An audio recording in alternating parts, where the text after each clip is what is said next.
Okay. All right. Now you should be able to hear me, and my voice should be loud enough that you don't have to crank it all the way up. If not, I give up. I dumped the last stream because the sound was, I couldn't believe it when I went back to watch it, just how low the audio was. I thought I must have had the microphone not even set on the settings and that it was actually going through the crappy microphone on the little Mac Chromebook that I was using. But that wasn't even the case. So I don't know what was going on. But I've done a couple of tests now, and it seems like it's okay. Weird thing is that when I check when I'm doing the stream and I go to my iPad and check on the iPad, the volume's okay, and then I go back and watch on my computer, and the volume is crap. So I don't know what's going on there.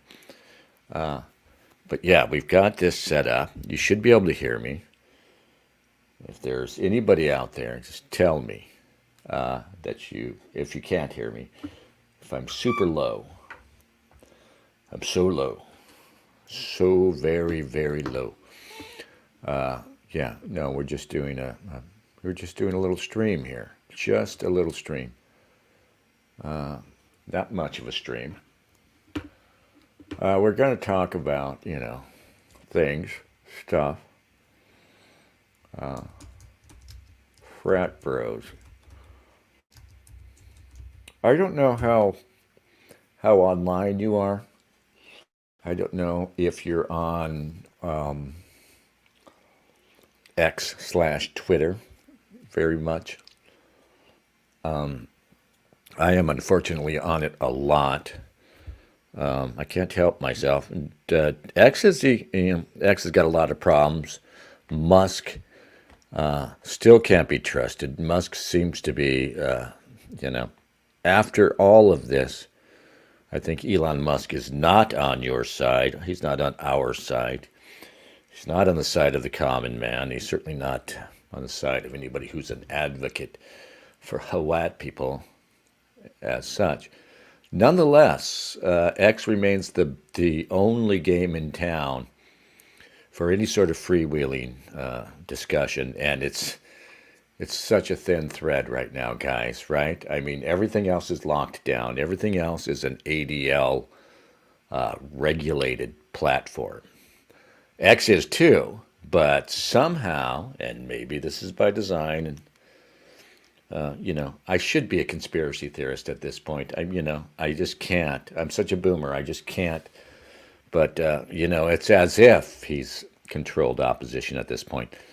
But still, X is the only game in town for any sort of freewheeling discussion, any sort of dissent, because it's the only place where you can, in fact, subjects, you can bring up the subject of zionist. And I wanted to talk about the absolute idiots that are running around there that are conservatives. Not even, like Con Inc. and, people who are fairly, I hate the word, edgy, like Scott Greer or Michael Tracy, These guys, though both of those guys might not be drawn into this, what I'm about to talk about, but these people, these half-wits, to be honest, these mid-wits, are being drawn into cheering on the sending out of police to break heads at the pro-Palestinian rallies on college campuses. And it was none other than Andrew Anglin, who, I know a lot of people just hate this guy. But I read him all the time, and what he said, I think about it, was right, and that this is the most exciting thing that's happening right now, is that these pro-Palestinian protests that are being taken up, yes, by the left, by the people who hate us, the same people who were out there marching for BLM and everything else. This is, in fact, the most promising thing and exciting thing that's happening right now. It's the event of the decade, really. And it's just like every time that we hit, and nothing's broken, I grant you. There have been a couple of things that have gotten me excited along the way as having a potential to sort of break the narrative, right? Which needs to happen. These, just like everything else that's come down the pike that has ultimately failed, well, this has a lot of promise in that it could really F things up for the ADL and everybody else who's controlling the narrative and finally get people to hate Israel as much as they should and to view the diaspora with with as critical an eye as they should. To let anti-Zionism, and you know what I mean when I say anti-Zionism, to allow it to go mainstream. Just like every one of these things that has that potential, it also has the potential to go terribly, terribly wrong.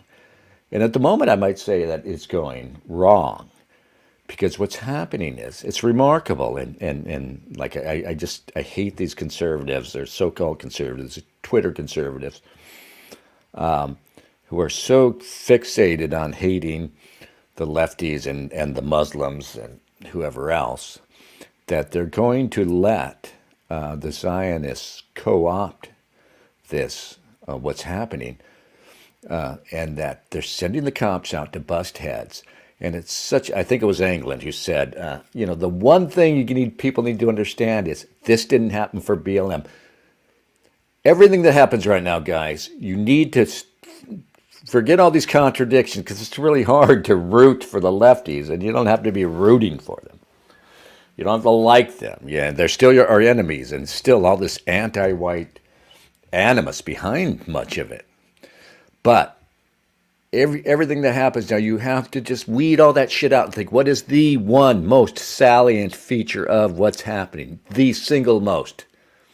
There's all this competing shit, that's frustrating and things you don't want to see happen, but there's always one single most salient feature. And I would say what is the most salient feature of what's happening right now is the stark contrast between the breaking heads of pro-Palestinian protesters, right? The way that the whole establishment that either stood down or supported BLM when they were burning your city, they've done a complete 180, and now they're sending out the police who seem to be enthusiastically enforcing the law now. They're idiots. You can't expect cops to have any fucking brains, right? They finally get to crack heads on some lefties, right? So they're, enthusiastically going out and doing it. But the one most salient feature, again, is this didn't happen for BLM. The opposite happened for BLM. The opposite thing happened. And what was BLM? It was nothing more than an anti-Gentile movement. It's just that purely anti-white movement. Through all the bullshit, all the talk about police brutality and everything else. And forget the fact that it was mostly white people, white Antifa, I guess, who were doing most of the damage. Nonetheless, it was primarily this concentrated confluence of this anti-white hate that just erupted, in this bizarre moment of 2020 with the looming presidential election, all the encouragement. Again, not only did the establishment stand down or assist, support it, they were probably behind it happening in the first place, right? They were probably waiting for a George Floyd to come along because they had to upset the coming presidential election. Again, the single most salient feature is for BLM, they stood down and helped. And for this, which is purely anti-Zionist, it's not even anti-Semitic. It's purely anti-Israel. And it's purely consistent with what the left says, at least. They protest these wars. They would protest an American war. They used to, before Trump fucked everything up. So it's perfectly consistent with their stated philosophy.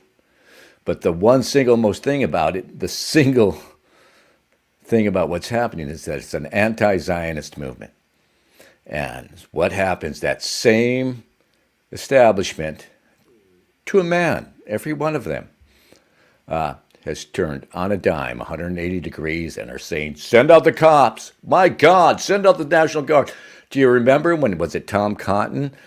He got in trouble, or the New York Times got in trouble for running a Tom Cotton column where he said, because they were literally burning down cities, by the way, and he said, send out the troops. It wasn't such an outrageous call. And everybody was like, oh my God, he's talking about sending out troops to attack peaceful protesters, right? And now those same people are like, oh, when are they going to send the National Guard? My God. And for what? For what? For a bunch of lefties pitching tents on the quad and chanting from the river to the sea. Oh my God. Jewish students don't feel safe. Completely adopting the language of the left. Utterly, completely adopting the language of the left. People don't feel safe because you're talking. I don't know, is this thing on? Don't feel safe. Yeah, there's my voice. And that, again, is the single most salient feature of what's happening. You need to go ahead and enjoy, I guess, seeing the lefties get their heads bashed.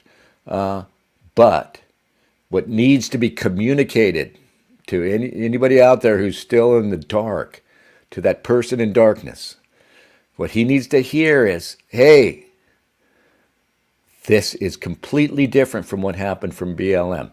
Are you not paying attention? Do you not see what this is? And there was something that happened before this. Maybe it was right after October 7th, or it was even before that. That was the similar, a similar stark example of just who's in power, and nobody seems to catch on. Here I've got a page open from X. All right, this is Trevor Sutcliffe, who seems to be, clued in, whoever he is. Now you may have read this story, and all the idiots, every idiot, every like Andy No caliber, Chris Rufo caliber, midwit, half-ass, no use to us, so-called conservative. We're just cheering this. But the story out of ASU, which I guess is Arizona State University, was that white frat bros were out dismantling an encampment, an anti-Zionist protest encampment that the cops had cleared out. And under police cover, they were trashing all the tents and everything else that was left behind. Well, here's Trevor now updating us on this, and I don't know if this is true or not, but Trevor tweets, the, quote, white frat bros, unquote, at ASU that so many right-wingers were cheering on for starting, quote, white boy summer, unquote, were apparently not white frat bros at all. They were allegedly ASU Hillel members, which tracks with the local media referring to them as counter-protesters. Hillel, of course, being a high seg, Hillel being, Jewish student organization. I guess it doesn't really matter, but, these idiots, here they are, just tweeting away in their blindness and stupidity, utterly manipulated. Sometimes I just think, maybe they deserve to win. We have so many idiots. We have so many gullible goyim on our side. Here's Stephen Lloyd tweeted, frat bros once again making America proud. The last thing you see before your pro-Hamas encampment gets destroyed is these frat bros. Okay. America. Max Myers, probably Jewish. Proxy war, frat bros and cops, normal guys, biceps, doing well in life, having fun, defending their campus, versus masked, dead-end, TikTok-brained radicals crying over their filthy tent encampment. Well, there are levels. Max is Jewish, so there's no communicating with him.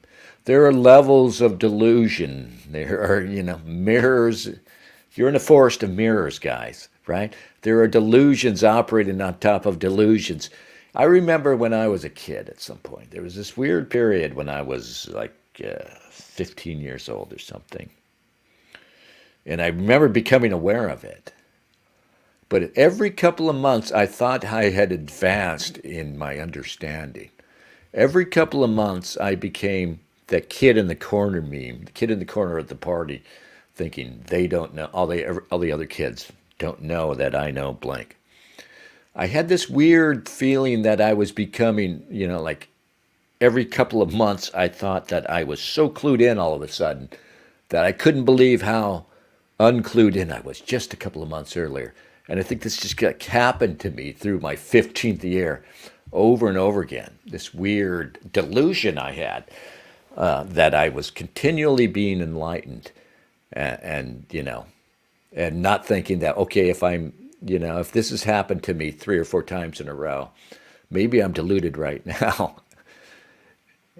As I'm having trouble communicating what I'm thinking of. But what's happening now is that people think they're viewing delusion and think they're clued in and they're just being manipulated.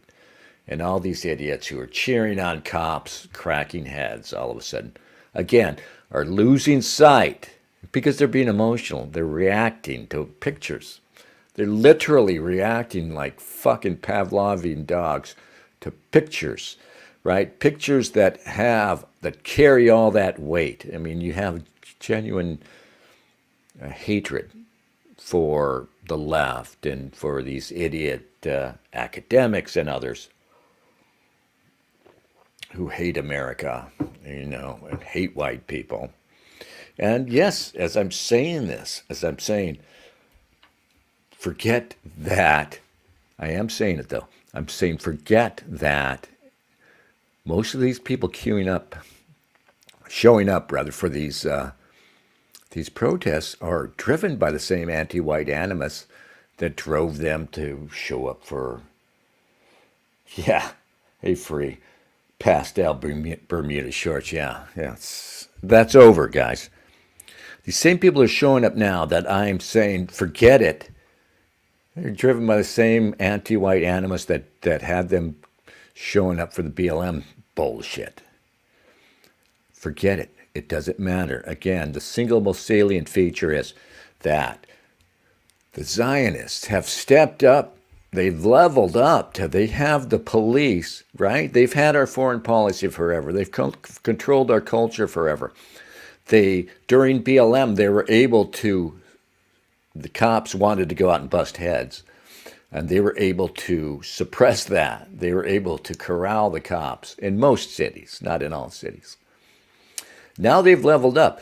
Now they've got the police. Actually, they're sending the police out, and the police are enthusiastically busting heads on behalf of what? On behalf of a foreign country that is currently committing a genocide. And I won't pretend that I don't invoke the terrible wrong that is being committed by Israel because, I frankly am tired of people invoking outrages on the other side of the world or outrages that don't involve them. Nonetheless, it is horrible. It is appalling. It does disgust me. The story of finding, 300 bodies? There was 200 bodies buried under one of the hospitals that the Israelis destroyed. Totally ignored, apparently, by the New York Times. And I want to talk again about Saylor.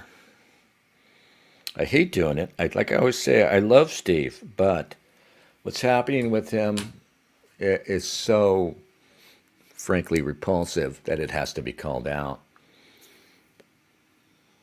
And I was over at Saylor's, a couple of days after that story broke. And Saylor doesn't have to cover this stuff.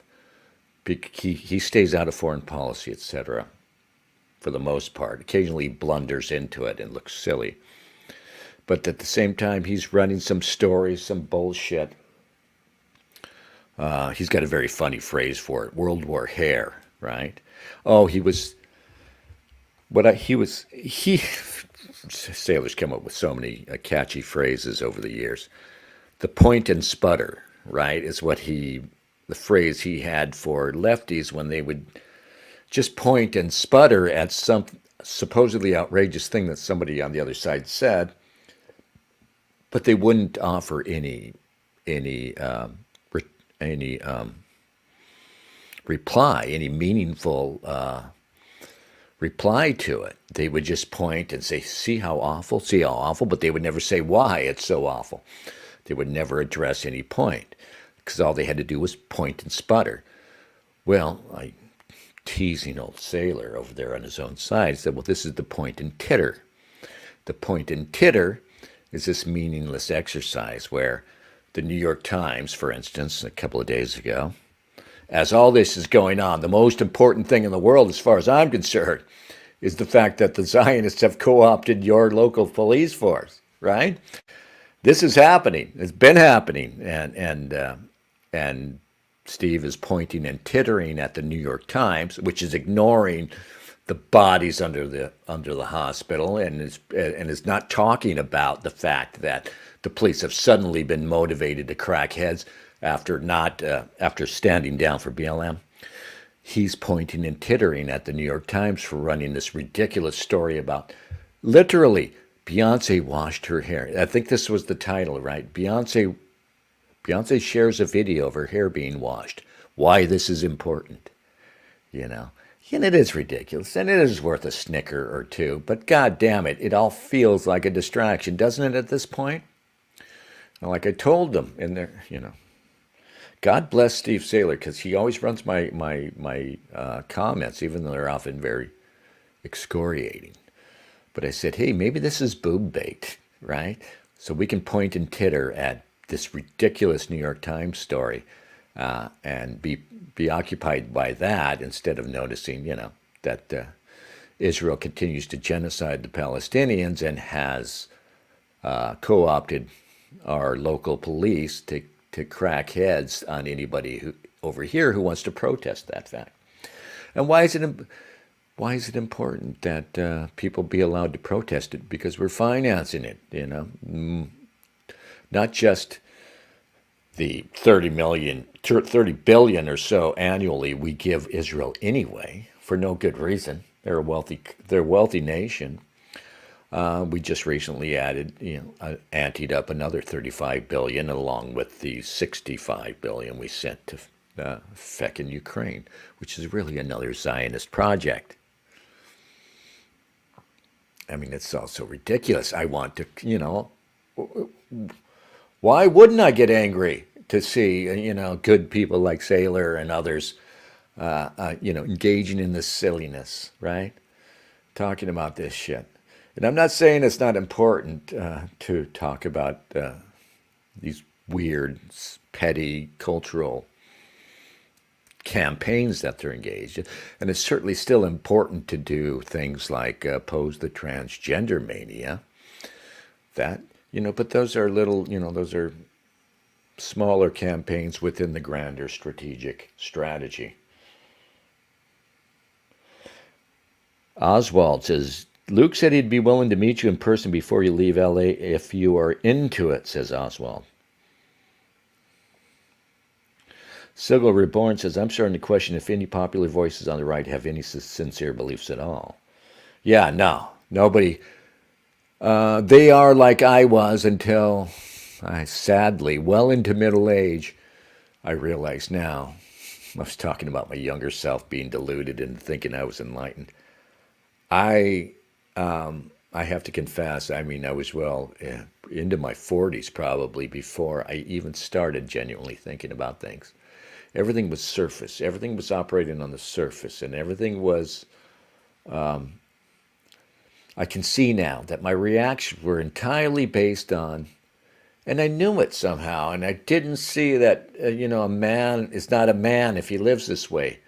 But everything was, all these issues, and you live online. Even before online was a thing, you sort of lived in newspapers and TV. You sort of lived, if you're a working class person, if you're not involved in politics or things of that nature, there is that separation, right? There's the world out there, which all the political issues and everything else. And then there's your little world, which is a job and, Just, I don't want to say small things or petty things, but things that you didn't, somehow you thought they weren't even, you thought of as separate, even though everything in your life is affected by all these great things, these great big things that are going on. But nonetheless, I remember I was always looking at these things, what I read in the newspaper, what I'm seeing on television and in film.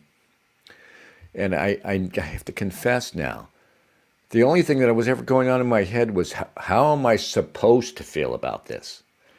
How am I supposed to feel about this? And that leaves you open to just following whatever the herd, following the herd, trying to be with the cool kids, right? It's not turtles all the way down. It's cool kids versus dorks all the way down. And I only now realize, it's sort of like the difference between understanding things by reading one popular book that's a New York Times bestseller book versus going to original, like a historian. There are historians who, what's the phrase? Read two books, write a third, was the contemptuous phrase for the way most historians, most popular historians probably work. That is, they read a couple of other popular histories. Maybe they read a bunch of them, but they're just a bunch of other books that other people read, and then they write theirs. Or you can be like a guy like David Irving, and you go for original sources. You go into the records. You go digging deep into the historical record, wherever you can find it. Find original documentation. And that was the way I lived my life, you know what I mean? And how does one, I'm not saying that you can't, as a regular person, research everything, but I think what you can do is step back from this noisy tumult that is the popular surface discussion. Step back from it, ignore it a bit. Take your personal experience, and if you get older, you've built up a lot of personal experience. If the subject is race relations, and you're like me, you grew up in California, you've been around a little bit, you've been around other races a little bit, you've been overseas a little bit, you need to start with your personal experience. I understand that it's limited, but it's the most solid thing you have, really. And speaking of race relations, I mean, they've got a whole nation of people apparently ignoring their personal lived experience, as the lefties would say. I would be willing to meet with Luke Oswald, but at this point, I've said so much bad things about him. I would be too embarrassed. I was in downtown LA yesterday. Luke lives on, I don't know, on the west side or something. He's in a nice neighborhood. But was it? Yeah, it was yesterday. I went to Figueroa down around Compton, right? I wanted to see the seedy side, right? I hadn't been into LA at all yet. I've been here about 6 months. And I haven't even got out to LA yet. So I cruised Figueroa on my motorcycle all the way from Compton area into downtown. Yeah, it was. I've got a video of it I posted, but it doesn't really show what it was like. I mean, it's just really run down, as you can expect. Just nasty and run down south of USC. Then when you get a little bit closer to USC, it kind of clears up a little. Still seedy, but not as bad. You start to see a few white people and students on the street, and it doesn't look like they're going to get jumped, at least during the daytime. But at the south end, I wanted to see the prostitutes, because I had gotten out earlier and saw some prostitutes in Compton, and I was shocked. When I was in Compton a couple of months ago, Compton's weird now, too. It's kind of cleaned up. Like, people talk shit about the Mexicans and think of the Mexicans as kind of being halfway between us and the blacks, but it's nothing like that. They're way closer to us in terms of character than they are to our black friends. But Compton is more cleaned up. It's more Hispanic. As the Mexicans have kind of pushed the blacks out, but they still got some really nasty hoods. And the prostitutes on the street were just everywhere. Almost, I think they were all black girls. Like there was one on the street who was literally not wearing pants. She just didn't have pants on. She had a little top on, and her whole lower half was naked, you know. So I'm cruising up there. I wanted to see, and I heard Figueroa is really bad for that. It's the middle of the day on Saturday, and you're cruising up Figueroa, and they hang out at every cross street, right? They'll be standing in the middle of the cross street. Like if you turned onto the cross street, you got to look out because you might run into them. And they'll be out there just, they see me on the motorcycle, and because I look over, they always, for some reason, they assume a guy on a motorcycle is looking for poon, and they'll usually wave, hey, but they'll stand there, and some of them are twerking, right? They'll stand there in the middle of the cross street, twerking their ass at the traffic that's going by on Figueroa, and it's just nasty. I mean, but it seems to be largely Hispanic now, very low rent, lower middle class Hispanic, very rundown apartment buildings, street vendors everywhere, For some reason, lots of people selling clothes. If they have a house or apartment lining Figueroa, they might have a shitload of just clothes, like, T-shirts out there. I don't understand, like, who goes and buys their clothes on Fig. But Oswald says it's because the Mexicans are Catholic. Yeah, and I was talking to a Mexican dude last week. He lives in South Central. I said, hey, what's it like there? I was assuming that it's kind of cleaned up like Compton, and here's a Mexican dude who lives there. And I think, the Mexicans have maybe pushed them out of South Central a little bit. I said, what's it like there now? It's chiller now, right? He says, no, we had a shooting last night outside the house. He said, it's awful. They're just on lockdown, You just, you have to lock everything down. You have to have a good fence. You have to keep your house locked. You have to be careful at night. Because, our favorite people. And I always defend the Mexicans, but they've got some pretty bad characters. I mean, the problem with the Mexicans, as I can see it, is that the dumbest ones are thoroughly negrified. They just adopt the black idiom, the black attitude, right? They just mimic. Because the thing with Mexicans is, what they are is boring, in a sense. They are, they don't have any real flash. You know what I mean? They are, what's the word I'm looking for? Anyway, they're not charismatic. They're boring and staid, and they're not a creative people. It sounds awful, but because they have a lot of great qualities too. The idea of them being family oriented it's not a myth. They are mostly, and it might have to do with being Catholic. I think it has to do with a lot of things. And they do have a work ethic. They're not creative people. You won't see them in professions. You won't see them like Steve Saylor. Talking about Steve Saylor again, another great point he's made about Mexicans, if you want to understand them. There's been obviously a big Mexican and Hispanic population in Southern California since before Hollywood was an industry there. There are hardly any Mexican people working in Hollywood, as creative types. Hardly any. I can think of a couple of Hispanic directors, like Iñárritu or whatever that guy's name, and There's a guy from Mexico. There's a guy from Spain. None from here. The only one I can think of from here is the guy who did Spy Kids, who is,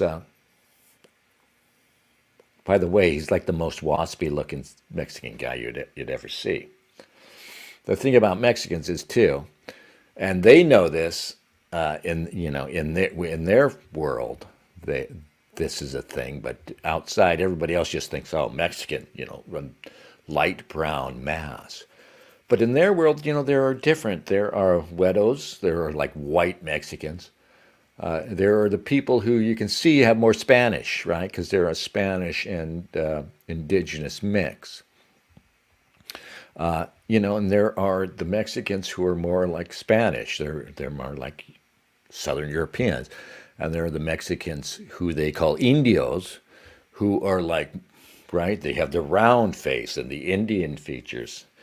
And they're often, not as smart, I'm sorry. And they call them Indios. And we get more of those now that we're digging deeper and deeper south into our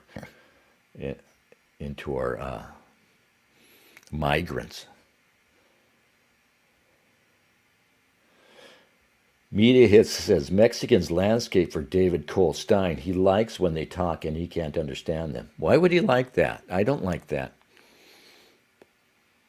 The thing is, I can speak, and I can't really speak a little. I had a little bit of my mastery when I was younger, and I lived here, and I worked in construction, and I worked like the one white guy in a Mexican crew. So I had to pick up a little bit. I took a semester of it at Cerritos Community College. And that got me a little bit of it, I had really good pronunciation. Didn't have any vocabulary. I didn't get very far. But being around them, I can pick out phrases and words and I can kind of understand what they're saying. You should never like it, though. It's not a good thing it's just one of the many, many problems with diversity is that these people are here talking and you don't know what they're saying. They could be talking about you, right? They've got their secret language. They've got an advantage. When they, in Canada, with French Canada being a thing, right? What is it? French Canada's Ontario? What part of Quebec? Sorry.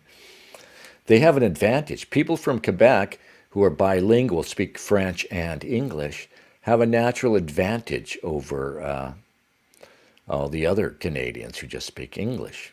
And that's how they got fucking Trudeau, right? And the original Trudeau, and now they have the idiot son of Trudeau. Oswald says a lot of Mexicans have Jewish DNA, don't forget. Do they? I don't know that. Do they? Where'd that come from? I don't know that. Oswald, I think you're wrong on that. Probably less than what you would find in the white American population. I don't know where it comes from.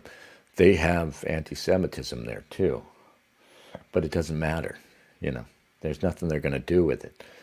That's why our Jewish friends love them, because they don't feel threatened by them at all.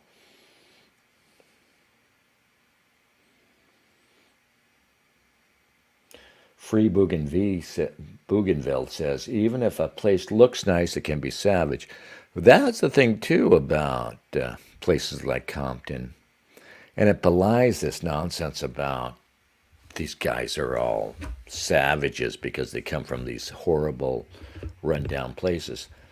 In the old Compton, Compton of NWA, what it was modest houses. There was a lot of single-family houses there. They weren't high-tower projects like Cabrini Green, like back east. That never was a thing in Cali. They had these smallish, modest, but single-family houses with a yard, a front and backyard, and they had good location. It's got such bullshit, when they say this about, redlining and everything else. The whole thing around redlining forgets the fact that black people, just by sheer force, just by malice, by moving in and creating white flight with their mayhem and violence, they secured all this great real estate, Compton, South Central LA. They were ideally situated to work when we had industries in LA, to work in places like Long Beach at McDonnell Douglas, where I used to work, and we employed a lot of black folks. You know, and all the whites had to scurry out, right? We all ran out to the suburbs, and now we had this problem. I grew up 15 minutes, 20 minutes maybe from downtown, if there's no traffic, on the 5 freeway, straight into downtown LA, right? Now, LA sucks, and it always has sucked, and it doesn't really matter, I guess. But, generally, being closer to the city center, gave you an advantage with employment, with everything else, But it felt like a million miles away, being that close. Nonetheless, and we were only in Norwalk because my parents came there in the late 50s or something, early 60s, and bought one of these houses that went up, just did this mad development that went up after World War II. Most white folks were further out, and then when I started working, and I was working in Long Beach, there were guys, just to be able to buy a house, they were buying a house in places like Corona, which would give them like an hour each way commute, an hour on these horrible freeways. I was on one yesterday on my bike, and I just freaking hate it. Nothing worse than freeways on a bike. At least here you can white line, you can split traffic, you can use the HOV lane if you're on your motorcycle. But I just hate it. It's just stressful. I mean, because people, they drive so damn fast, and they don't anyway. But, like I said, and that was like, I'm thinking 1990. It was long before that, though. Anyway, the point is, they want to tell you, oh, we got redlined out of all these neighborhoods, and that's why, right? Remember Ta-Nehisi Coates, right? He was like Ibram X. Kendi before Ibram X. Kendi showed up. And I don't know what's happened to Tanisi, but they picked him for whatever reason, and to be, he was going to be the foremost black intellectual, this really pedestrian intellect, Ta-Nehisi Coates, and it was also contrived. Remember, was this 10, 15 years ago? He writes this big article for The Atlantic, and they make a big deal out of it. This is part of the giveaway, that it was contrived, and then people got together and decided, we're going to promote this guy. And it shows you how fucking shallow the talent pool is. That is, you know what I mean? There's no like well-spoken guys, even hardly any. Guys who are like, I don't know. There never were, but I guess Malcolm X was once. At least he was an impressive fellow when he talked.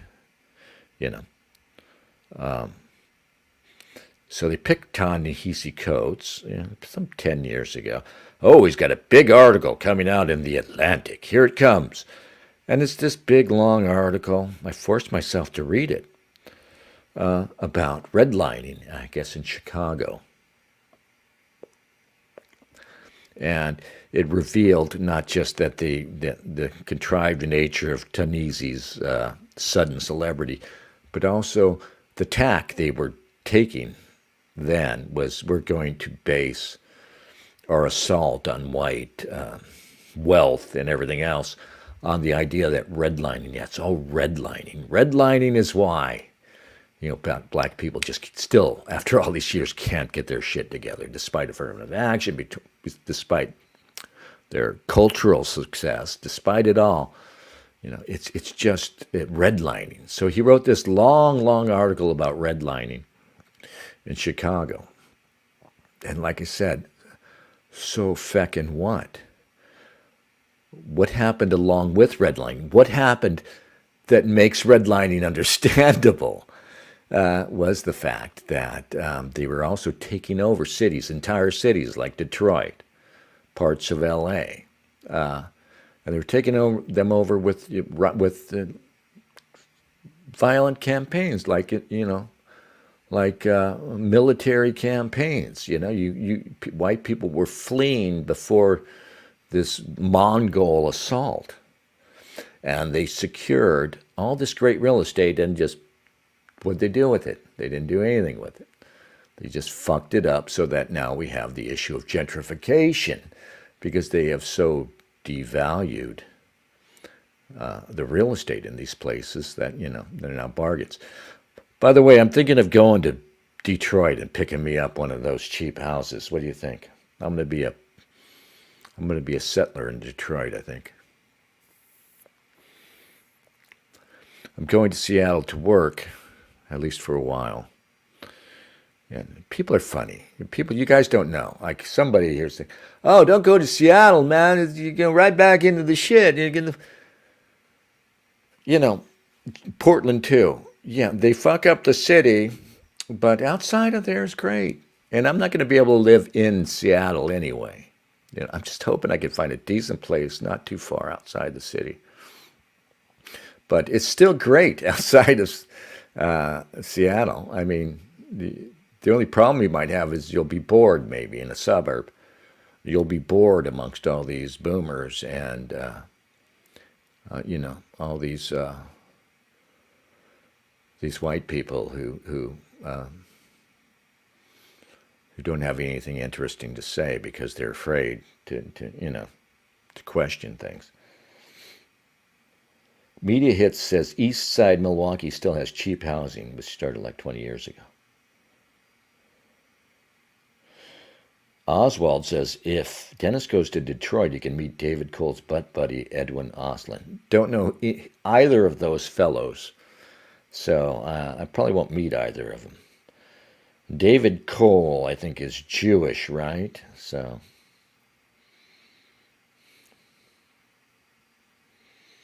Oswald said, I guess it's more the upper middle class mestizos with Jewish DNA. Probably. We don't get, and that's another thing about, we think that people from Mexico are all like our Mexicans. Well, it's still a thing. It's always been a thing that professionals, upper class people in Mexico don't leave Mexico because it's pretty good for them. The problem with Mexico has always been they don't have a middle class. You know what I mean? If you're working, I don't know if they have a lot of rich people. Mexico City is huge, though. It's 10 million people or more? But they have a professional class that's quite content in Mexico. Nobody leaves home. If they're making decent money, almost nobody leaves home. So we think, and these idiots who defend, these non-racist, supposedly liberal people have this childish view that Mexico, it's all just this dusty, shitty place, and we have to let them come up here, these dowdy little squat mestizos. But Mexico is actually racially diverse, for one thing. Like I said, there are more of these European Spanish types down there. What we get are the working class people who need to come up here for work. You know what I mean? And now we get the Guatemalans too. But you don't get, right? You don't get, think about it. You never meet a lawyer or doctor from Mexico who's immigrated, much less who's engaged in illegal immigration.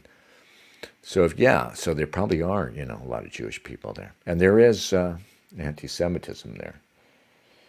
Yeah.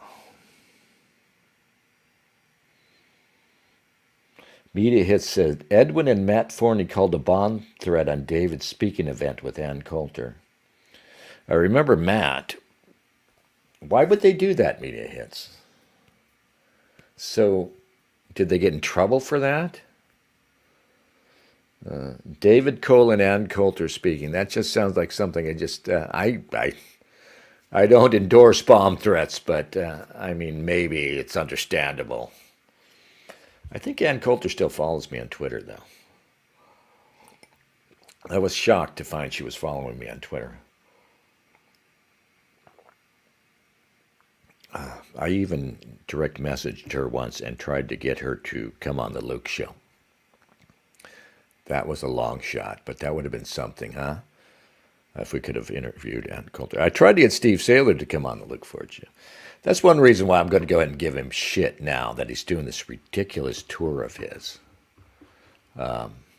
This sad. To me, it's just purely sad what I'm seeing.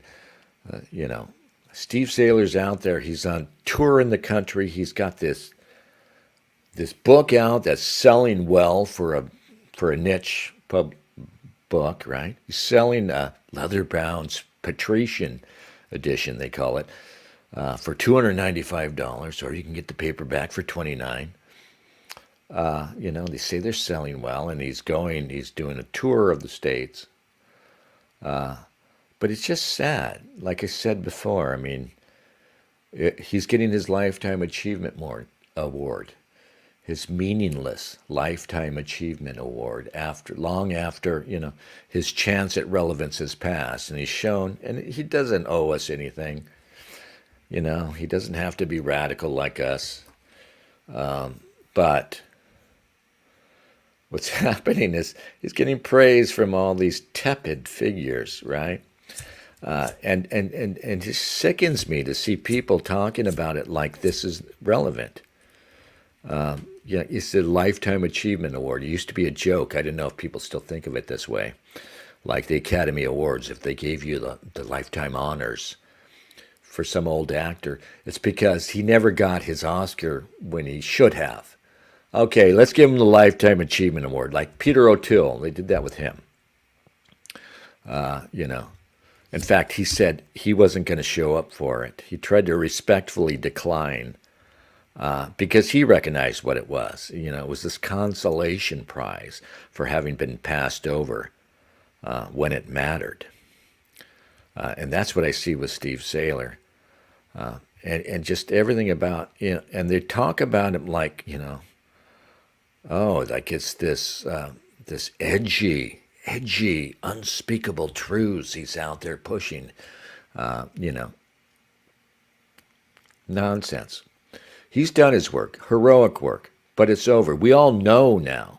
We're in this situation where it's like, okay, we all know, they all know, every fucking idiot, even dipshit Chris Rufo knows, but a bunch of people have decided, there's no fucking way I'm going to talk about this. Forget it. Like I said last time, the single most important thing, and this is not a backhanded compliment, the single most important thing that Saylor achieved for us, he showed us, right? He showed us that there will be no reasoning with these people. There will be no, let's just show them the truth. And this is what's driving me crazy, because all these people are saying, Saylor's just wants to get the truth out there. Like it matters. It's no longer about getting the truth out there. The truth is out there. It's out there. It's all around us. Everybody knows it, right? Something more has to happen. Our enemies have succeeded. Have they succeeded on the truth? Is that the fuel of their success, the truth? I'm not saying the truth isn't important. I'm not saying we don't have it on our side. I'm not saying you don't need it. But the people who control things have quite the opposite. They run things based on lies. They run things based on delusion. They run things based on their control of emotions. Like when you see these idiots cheering the cops busting the heads of some dipshit female professor at a pro-Palestine rally. And all these idiots are like, isn't this great, guys? Who would be blackpilling when they're out there busting heads? I am, asshole. Somebody posted a video from Germany.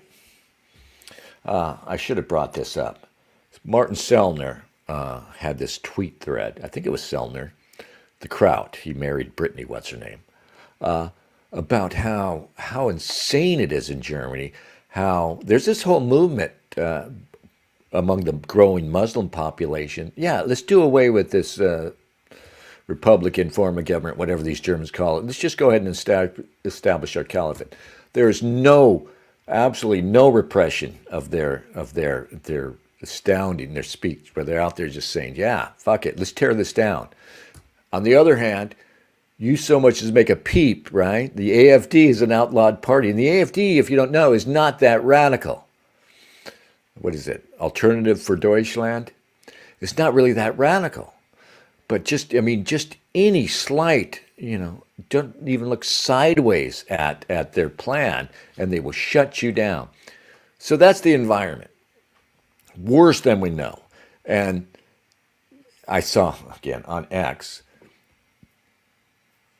German cops out there busting up a pro-Palestine protest, and they had like video, and you see the German cops literally roughing up a woman in the keffiyeh, right? The trademark pro-Palestinian scarf. I'm going to get me one of those. Start wearing it just to fuck with people. And here's this idiot American right winger like, look guys, look at this. Isn't this great? We're back, dude. Quite the fucking opposite. They're out there on behalf of the Zionists. And they will be motivated on behalf of the Zionists, and they're still busting your head. Trust me. Trust me. No, that is not a good thing in any way. I mean, go ahead if you want to. Frankly, I've called myself a racist for 20 years, maybe publicly. I've called myself racist. I've written it on my blog. Yeah, I'm a racist by your definitions, and I don't feel ill will toward the Muslims or the Mexicans. I feel ill will towards two groups, and you can pretty much guess who they are. And I base it mostly on their actions and their effect. I don't, you know who they are. Everybody knows who they are.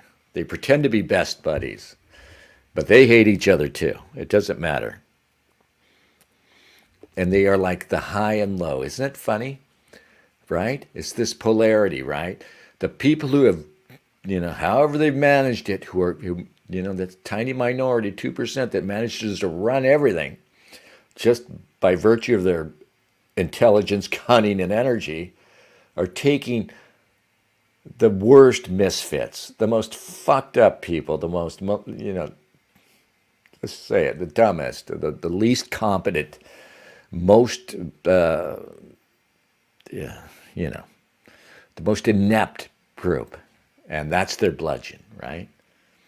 This is what the fucking seesaw they put us on.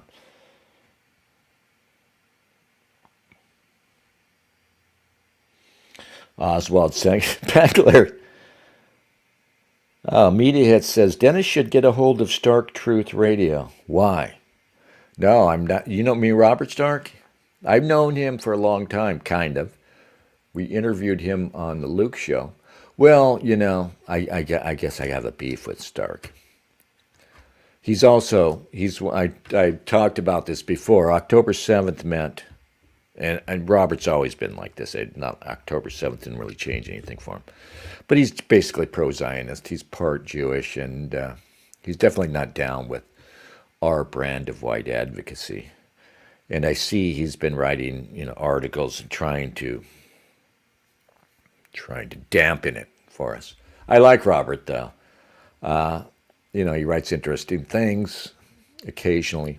And I don't understand, but I do have a beef with him because when I was trying to broadcast seriously, I had him come on and interviewed him about that horrible book he wrote. And he blew me off. Like, he hung around for like maybe an hour. I don't know, half an hour. And he saw that we weren't getting any views, and he just skedaddled. I thought, yeah, fuck him. Because I paid $20. I said, okay, yeah, I'll go ahead and pay the $20 and buy this book. What's it called? Vapor Island or some shit? It's literally the worst fucking book you'll ever read. Because of the style of writing. And I was thinking to myself, okay, this is a joke. This is a satire of bad writing. No, I mean bad writing in that he couldn't present an interior monologue without, like every time somebody thought something, he had to put it in quotes, right? Joe thought, quote, oh no, I'm in trouble now, unquote. It was literally that bad. It was like it was written by an 8th grader. Not very clever 8th grader. I didn't make it all the way through. And it was really degenerate. I had high hopes for it because it was going to be about, just every problem, the incel problem, the problem of women, the Chad versus incel question and everything else. And like I said, it was just so poorly written, so crudely written that I was like, what the fuck, Robert? And I didn't say that, like, because I'm a total pussy. I should have just brought him in and said, what is this? Explain to me. Because I'm old. I don't get it. I'm not getting the humor, maybe. Am I missing it? And if I am missing it, I don't think I want to not miss it. Because I don't think it's worth, if this is a joke, I don't think it's worth the work to get to the punchline, frankly. But yeah, that was horrible. Which is weird, too, because he writes perfectly capable essays. You'll see them occasionally on Uns. So anyway, yeah. Oswald says, vapor island is what you get when the internet personalities think they're the second coming of Tolstoy. Yeah, well, if only it had that pretentiousness there. He was trying to be literary. He wasn't trying to be literary. He wasn't trying for any sort of style, right? Like, I've written a couple of things here or there. I've written a couple of good short stories. The problem is I can't hardly ever. I can't. I'm too lazy or unmotivated to get out and write. But if you go to my fiction blog, I got a couple of bangers there that are literary, that the style is good. I mean, people can find criticism with them, but good short stories, good style, wit, elegant. Not, Joe thought, oh shit, what the fuck, dude? What the fuckity fuck, man? I'm sorry. No, not time for a break. Okay. Bear says, most writers don't even have to worry about that kind of stuff. They submit to a proof and edit. Yeah. It's the ideas that matter generally. Well, form and content, I know, but then again, I go back and forth, honestly. I've been reading Thackeray again lately. Thackeray is forgotten. Now, people might still talk about Vanity Fair. They'll talk about Barry Lyndon because of the film. But the guy was wonderful.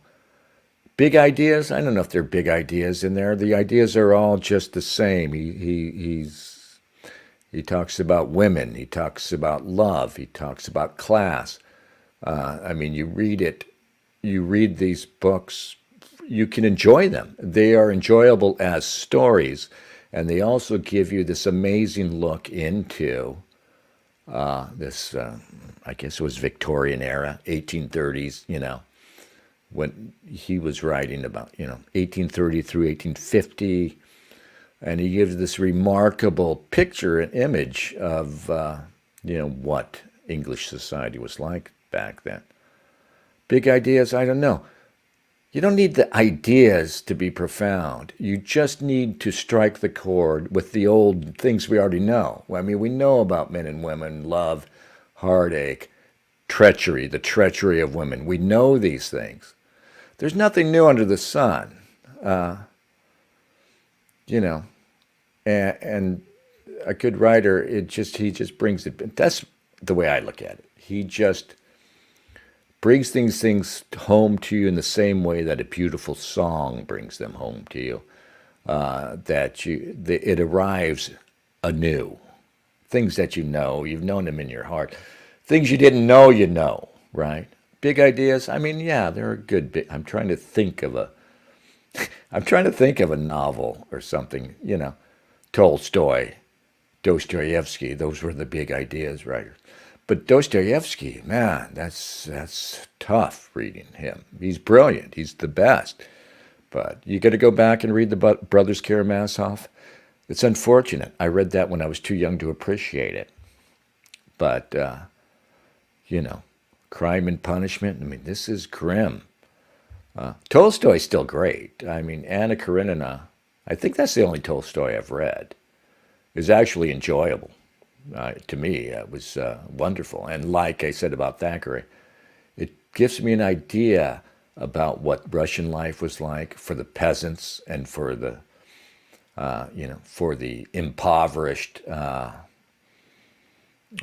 nobility and all these people. Gogol, I read Dead Souls, and that was totally lost to me. Again, I read all these books when I was young. I'm talking before about how I was operating on the surface and I didn't know, and I was just doing what I thought I had to do. And for years, I was just reading stuff. I mean, names were thrown out there, because I had no real education. I didn't really go to high school. I kind of like dropped out in ninth grade. And everything was, picking up my brother's Rolling Stone. Rolling Stone used to be okay for reading, the LA Times.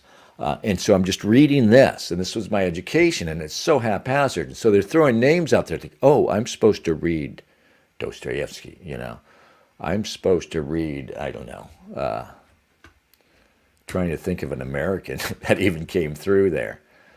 But yeah, I mean, Gogol's Dead Souls, which was, I mean, I liked it, but it was lost on me. And it's a shame that I read all this stuff in a shallow fashion as a young person, not even understanding what I was reading, frankly,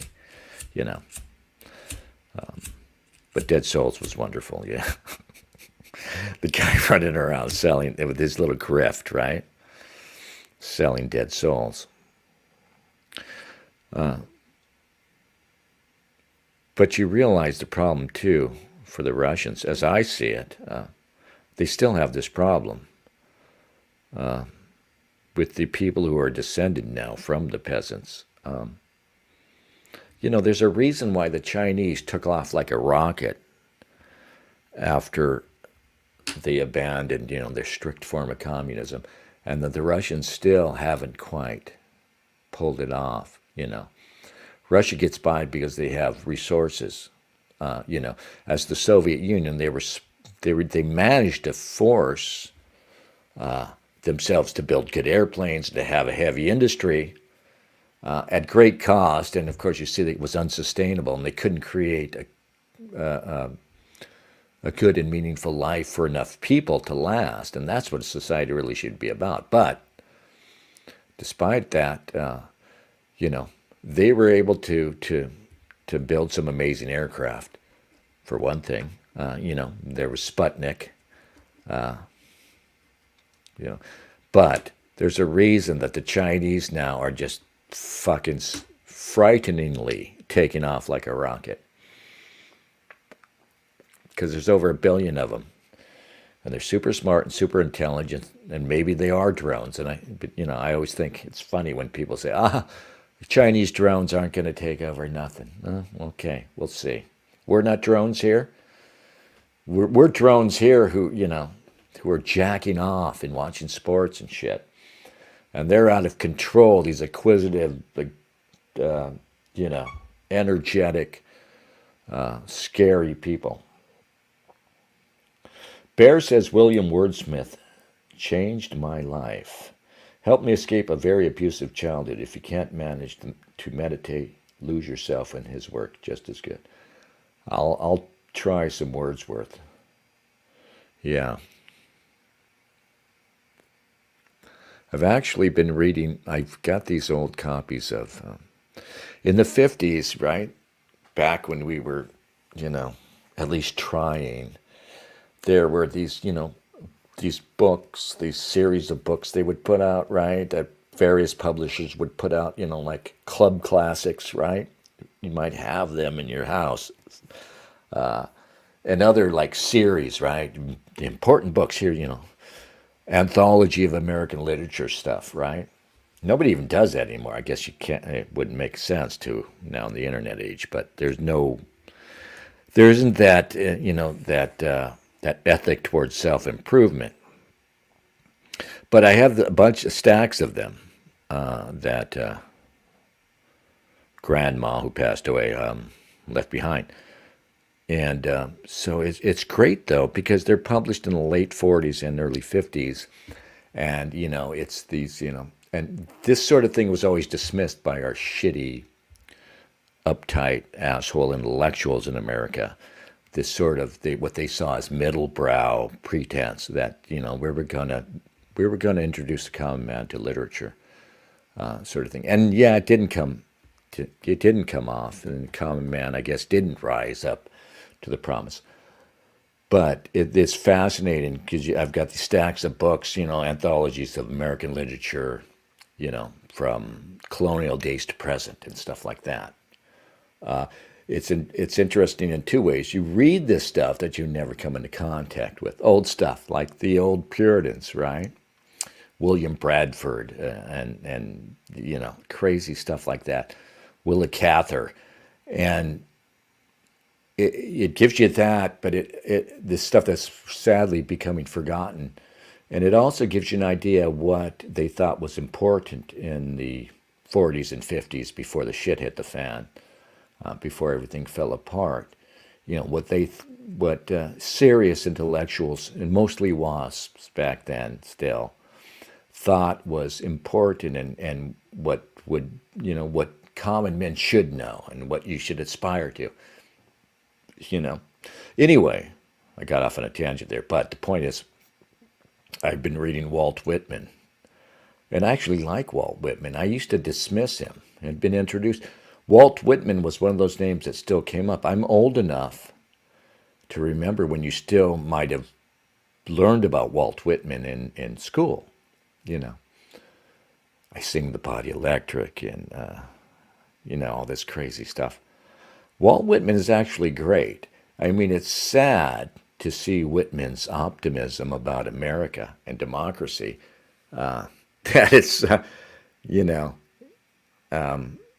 he would be disappointed to see what's happened, I think. But the difference is that you're reading something that's not possible anymore. What you're reading is this vigorous, optimistic art from, I think it's probably akin to, in the height of any culture, Greek, Roman culture, or the Renaissance, the religious art of the late medieval period and early Renaissance. Totally different from the art we make now. Art we make now is all referencing back, right? It's all like Tarantino, who's all his movies, and I like some of them, are about movies, and always about, this great old stuff. Everything is referencing back. And if you're lucky, it's frankly nostalgic. It's referencing back to better art. But so much of it, as you see, and because it's dominated by a certain group, is dedicated to tearing down that old stuff. In fact, it's dedicated to tearing down the attitude of those publishers who put out those anthologies, who had so much optimism and hope for me, the common man. There were these professors of literature who were going to great trouble to produce these anthologies for me, for the common guy. It's referring back to the day when an aspirational middle class or working class family might spend a shit ton of money on a stack of encyclopedias, right? Because that was going to make things better. That was going to make them better. And this is what we should be mad about too, one thing, because maybe we could have pulled that off, if not for certain people who decided in the late 50s and 60s, none of it's worthwhile. What we need to do is endlessly critique it all and expose it and dissect it and interrogate it. And we need to note how racial minorities weren't included, and how women were kept down, and how it must have been so awful. And nostalgia is an awful thing. And I just can't help but think, what if we had retained our optimism? What if we had had the guts to be optimistic about things? Oswald says, do you all agree with EMJ that Thoreau and the Transcendentalists were Luciferian? Yeah, that was an interesting piece he wrote. I read it, I think, in UNS recently. No, I don't think they were Luciferian. I think they were inadvertently. Yeah, well, Thoreau, of course, I'm talking about reading this old anthology, and I'd never read Emerson,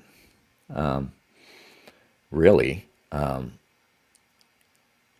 and of course, it's just sad to read them now because those old wasps, right? Again, they were optimistic and they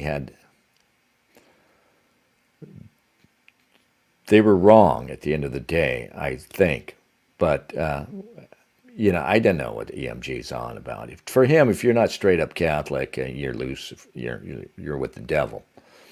So there's going to be no pleasing that man. But I think he's an important thinker, nonetheless. T.S. Eliot is wonderful. Walmart Pond, yeah, that's funny. We should do that. That would be a funny satire on Walmart Pond. Yeah, that's funny because I think in Thoreau's in Walden, a lot of it's about the basic necessities. There are parts where he's talking about, I had to get 10 sacks of flour and all this other, the basic stuff he needed to survive out there. Of course, the whole time he was walking distance from the nearest town. He wasn't that far out in the boonies. But yeah, I mean, I was trying to read William James, and William James, another sad case.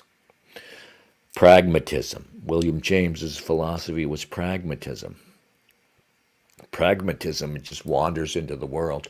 Pragmatism, it's like the title suggests. It's about, we should concentrate on what works.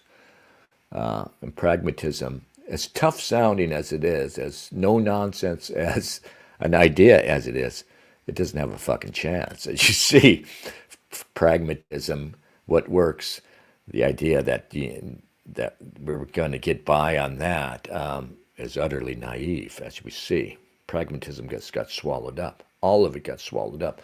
All of the old wasps, just they laid waste to them and all their ideas. Anyway.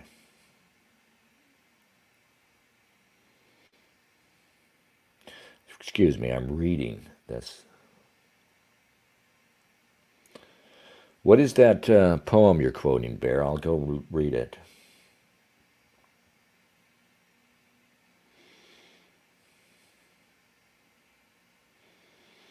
You want me to recite a poem?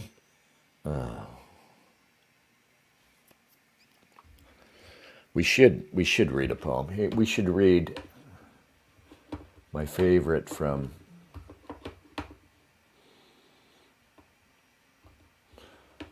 Walt Whitman's Crossing Brooklyn Ferry.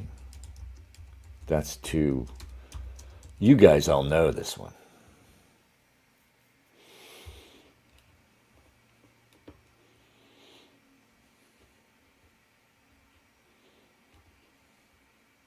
Yeah, oh, and this is sad. I mean, reading this, it's sad.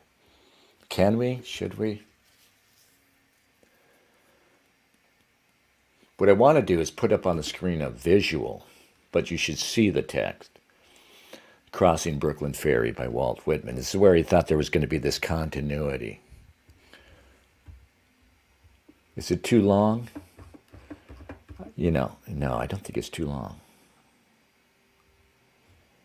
Yeah, no, it's actually kind of short. Awesome. Crossing Brooklyn Ferry by Walt Whitman. Flood tide below me. I see you face to face. Clouds of the west. Sun there half an hour high. I see you also face to face. Crowds of men and women attired in the usual costumes. How curious you are to me. On the ferry boats, the hundreds and hundreds that cross, returning home, are more curious to me than you suppose. And you that shall cross from shore to shore years hence are more to me. Makes me want to cry. And more in my meditations than you might suppose. The impalpable sustenance of me from all things at all hours of the day. The simple, compact, well-joined scheme. Myself disintegrated, everyone disintegrated, yet part of the scheme. The similitudes of the past and those of the future, the glories strung like beads on my smallest sights and hearings, on the walk in the street and the passage over the river, the current rushing so swiftly and swimming with me far away, the others that are to follow me, the ties between me and them, the certainty of others, the life, love, sight, hearing of others. Others will enter the gates of the ferry and cross from shore to shore. Others will watch the run of the flood tide. Others will see the shipping of Manhattan north and west, and the heights of Brooklyn to the south and east. Others will see the islands large and small. 50 years hence, others will see them as they cross, the sun half an hour high. 100 years hence, or ever so many 100 years hence, others will see them, will enjoy the sunset, the pouring in of the flood tide, the falling back to the sea of the ebb tide. It avails not, time nor place, distance avails not. I am with you, you men and women of a generation, or ever so many generations hence. Just as you feel when you look on the river and sky, so I felt. Just as any of you is one of a living crowd, I was one of a crowd. Just as you were refreshed by the gladness of the river and the bright flow, I was refreshed. Just as you stand and lean on the rail, yet hurry with the swift current, I stood, yet was hurried. Just as you look on the numberless masts of ships and the thick-stemmed pipes of steamboats, I looked.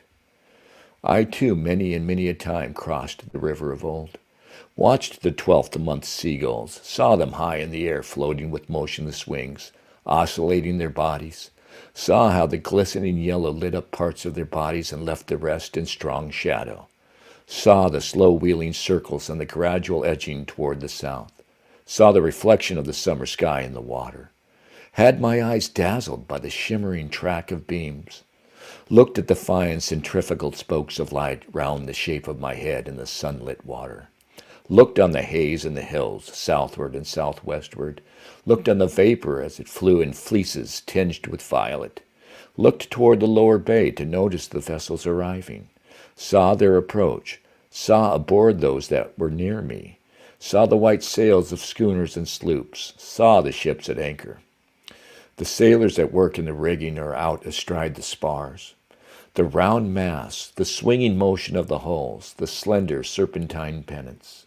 The large and small steamers in motion, the pilots in their pilot houses, the white wake left by the passage, the quick, tremulous whirl of the wheels, the flags of all nations, the falling of them at sunset, the scalloped-edged waves in the twilight, the ladled cups, the frolicsome crests and glistening, the stretch afar growing dimmer and dimmer, the gray walls of the granite storehouses by the docks.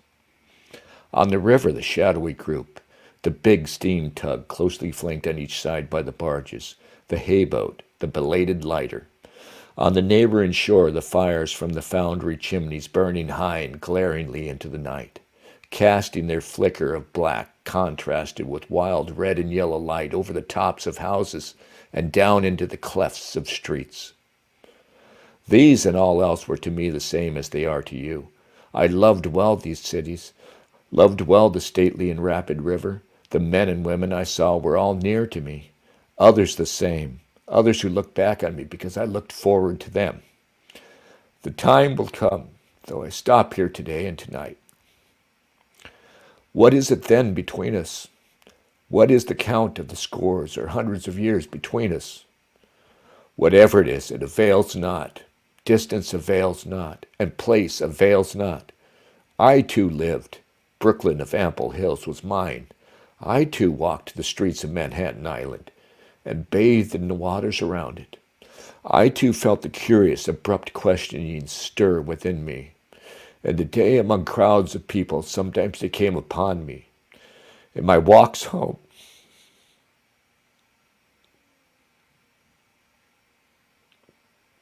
late at night, or as I lay in my bed, they came upon me. I too had been struck from the float forever held in solution. I too had received identity by my body. That I knew was of my body, and what I should be, I knew I should be of my body. It is not upon you alone that the dark patches fall.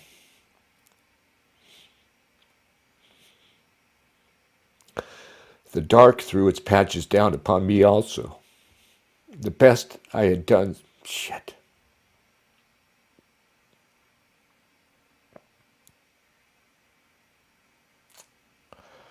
The best I had done seemed to me blank and suspicious. My great thoughts as I supposed them, were they not in reality meager?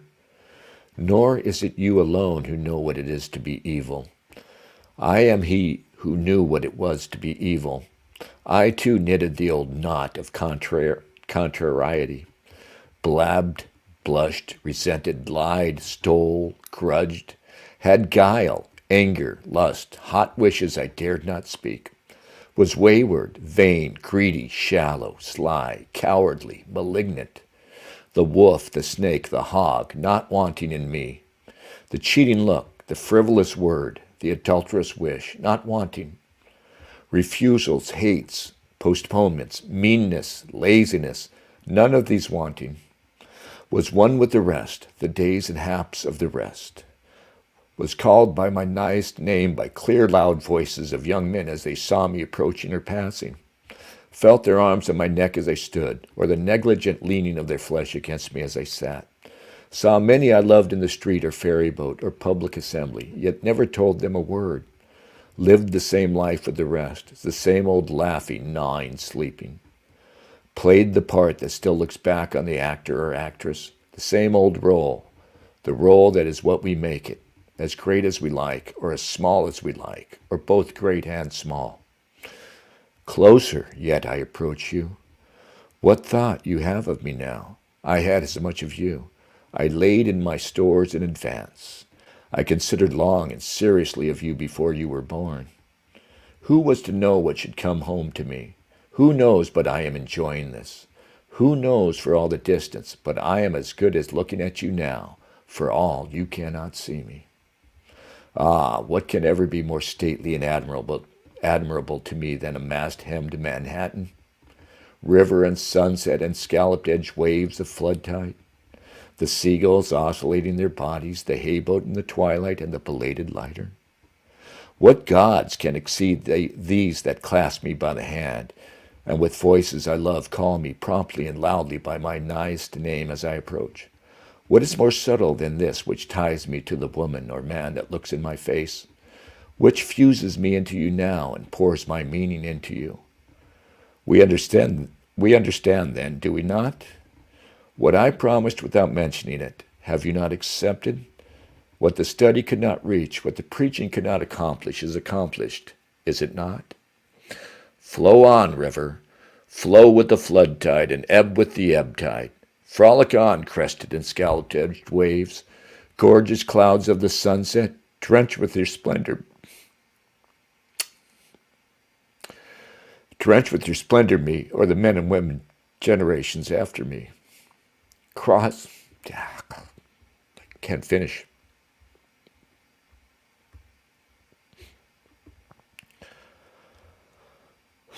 Cross from shore to shore, countless crowds of passengers. Stand up tall, masts of Manhattan. Stand up, beautiful hills of Brooklyn. Throb, baffled and curious brain. Throw out questions and answers. Suspend here and everywhere, eternal float of solution. Gaze, loving and thirsting eyes, in the house or street or public assembly. Sound out, voices of young men. Loudly and musically call me by my nighest name.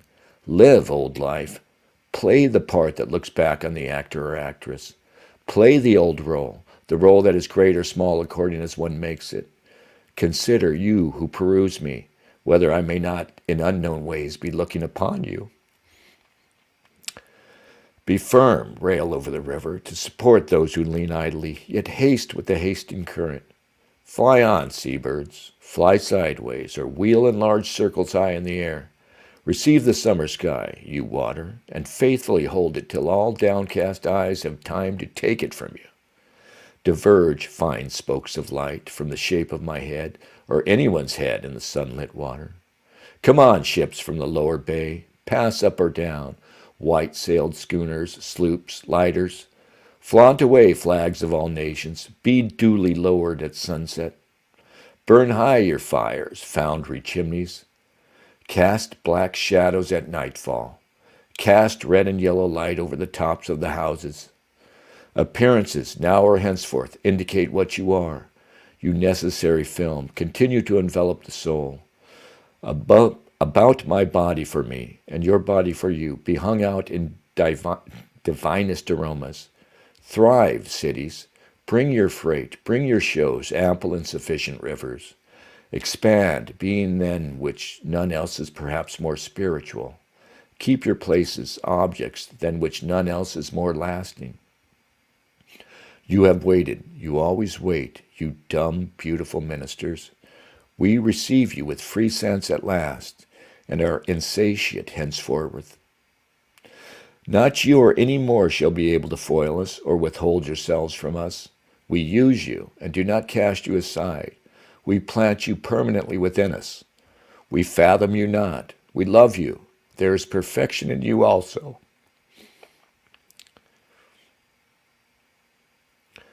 You furnish your parts toward eternity. Great or small, you furnish your parts toward the soul. Yeah. It's got to be my favorite. I need a break. God damn. I didn't expect to be moved by it like that. I didn't know. Sorry.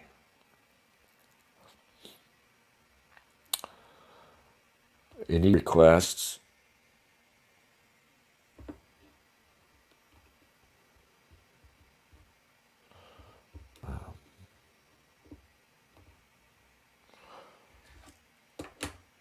Oh, shit. I gotta play something now.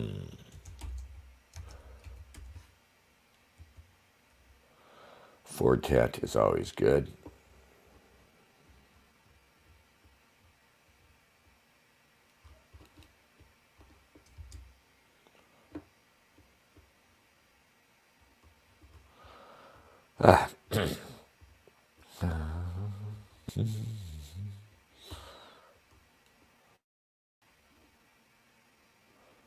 That's not the one I was looking for.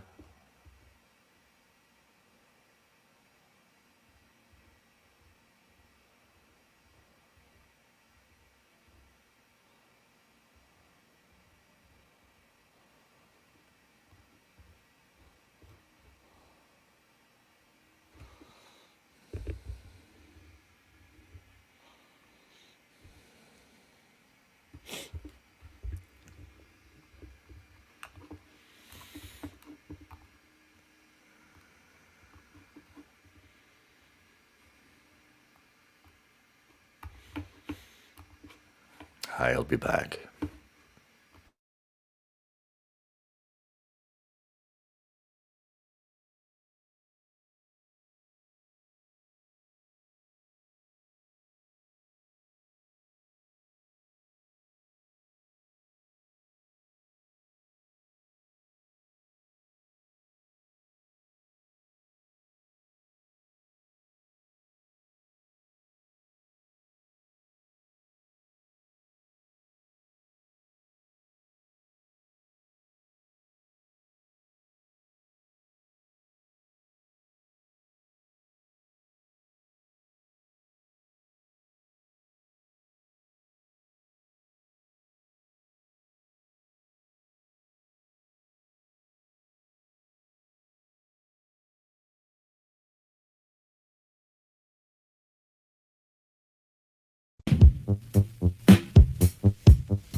us here last night. She has gone to summon on her ear, was the old man's reply.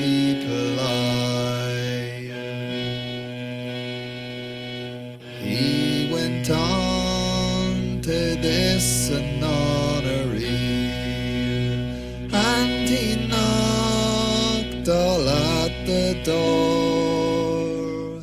Out comes the Reverend Mother, and she tear and galore, saying your true love is not here, sir. She left us here last night. She has gone to the asylum, where she's fractured in mind. Oh, green it grows the laurel, and soft it falls the dew. I'm sorry, my true lover, forever parted from you. He went on to the asylum, where he got a hard surprise, and the answer that they gave him was she died here last night. Oh, let me in, said the captain. Let me in, the captain cried. Let me in until I see her, and I'll die by her side. Oh, green it grows the laurel, and soft it falls the dew. I'm sorry, my true lover, forever parted from you.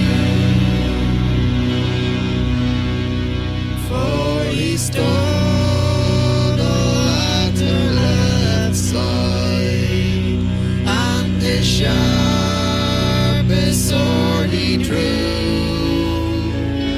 He stood to great attention, and he pierced his heart true. Oh, sad it was the parting, and hard it was the doom, to see two loyal lovers lying dead on the floor.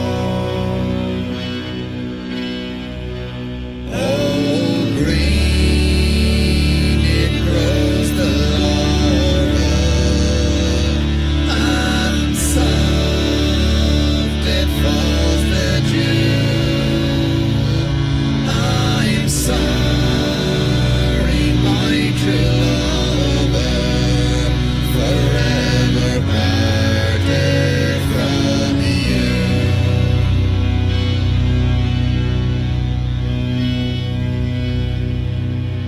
Oh, green it grows the laurel, and soft it falls the dew. Since I am my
lighter than air machine, Aryan,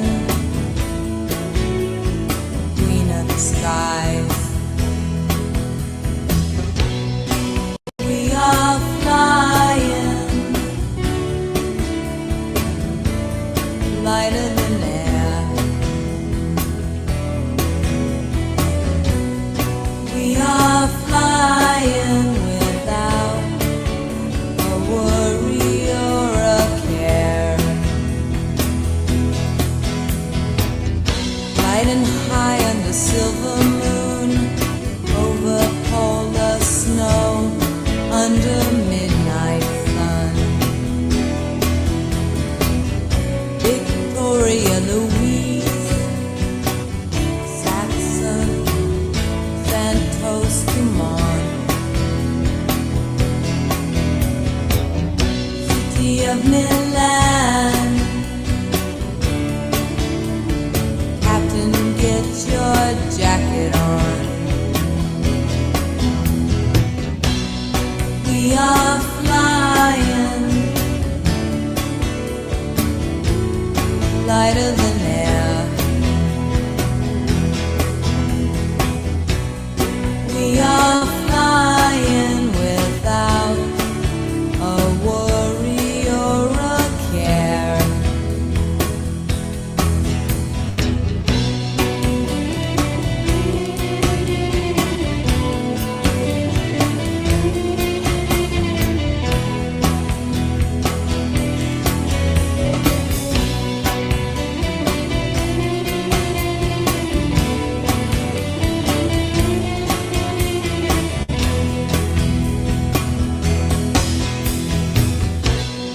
Oh, you flying machine, up she goes. Come, Josephine, daughter of the stars. We are five, Graf Zeppelin. We are flying, lighter than air. We are flying without a worry or a care.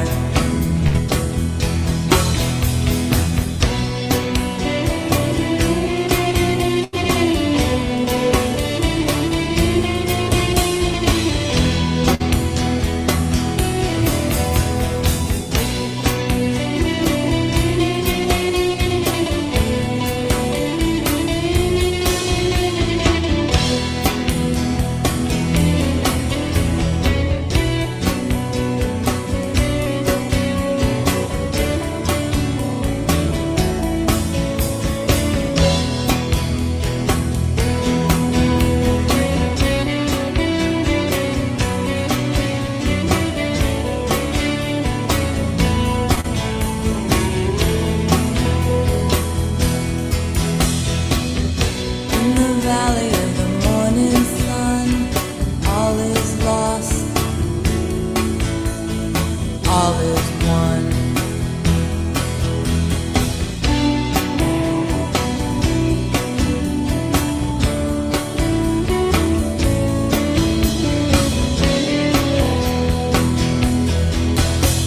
Consider Sir Richard Francis Burton.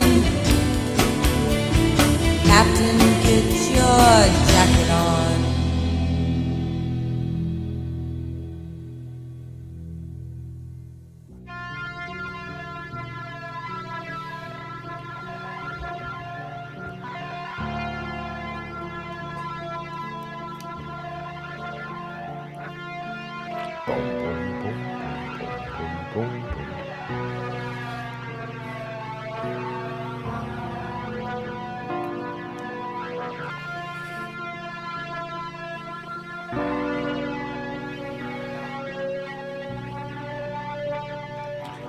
All right. Yeah. Well, thank you. Well, thank you, Kendra Smith. Yeah. Okay. That seemed fitting. I guess the dirge didn't work for me either, but it's a good one. I like a good dirge. But, all right, let's try to pick the pace back up. Who suggested we read that poem? Damn it. That was really good, though. All right, so. All right, what were we talking about before we got sidetracked? Thank you for asking for that read, though. You're right, Bear. I mean, you could sit at home and read it out loud to yourself, and the um, the effect, you know, it's like people, you know, when literacy was not that widespread, and reading was more of a refined or rare thing. People almost always read aloud. Yeah. All right. So we were talking about this before. I think we already covered this. Yeah. So dummies among so-called conservative class are cheering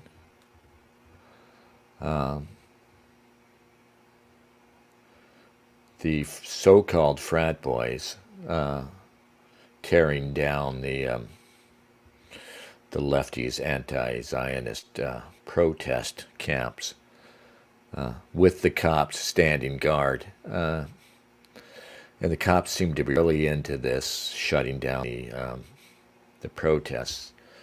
You know, don't think that's going to last. They're going to be enthusiastic, I think.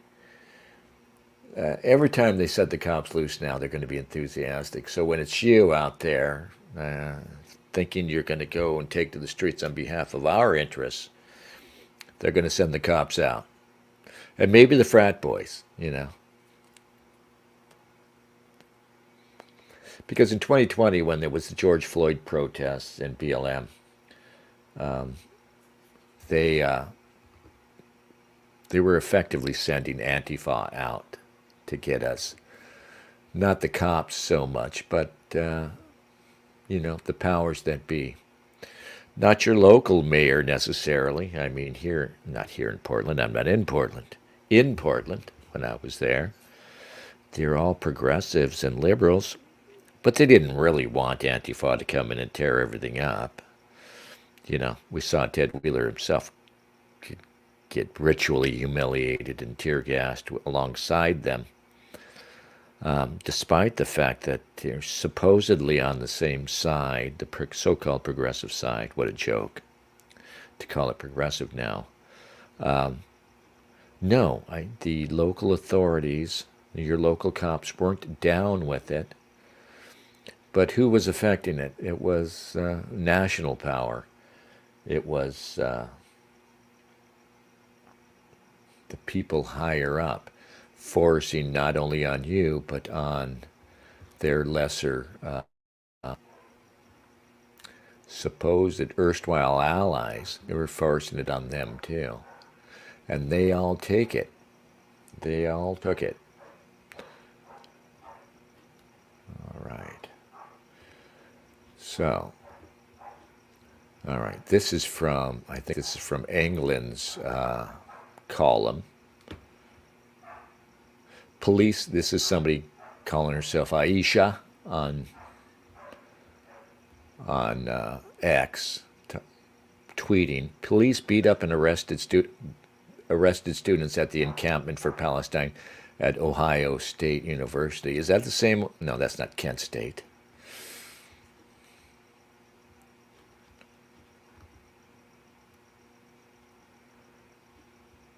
Here they are.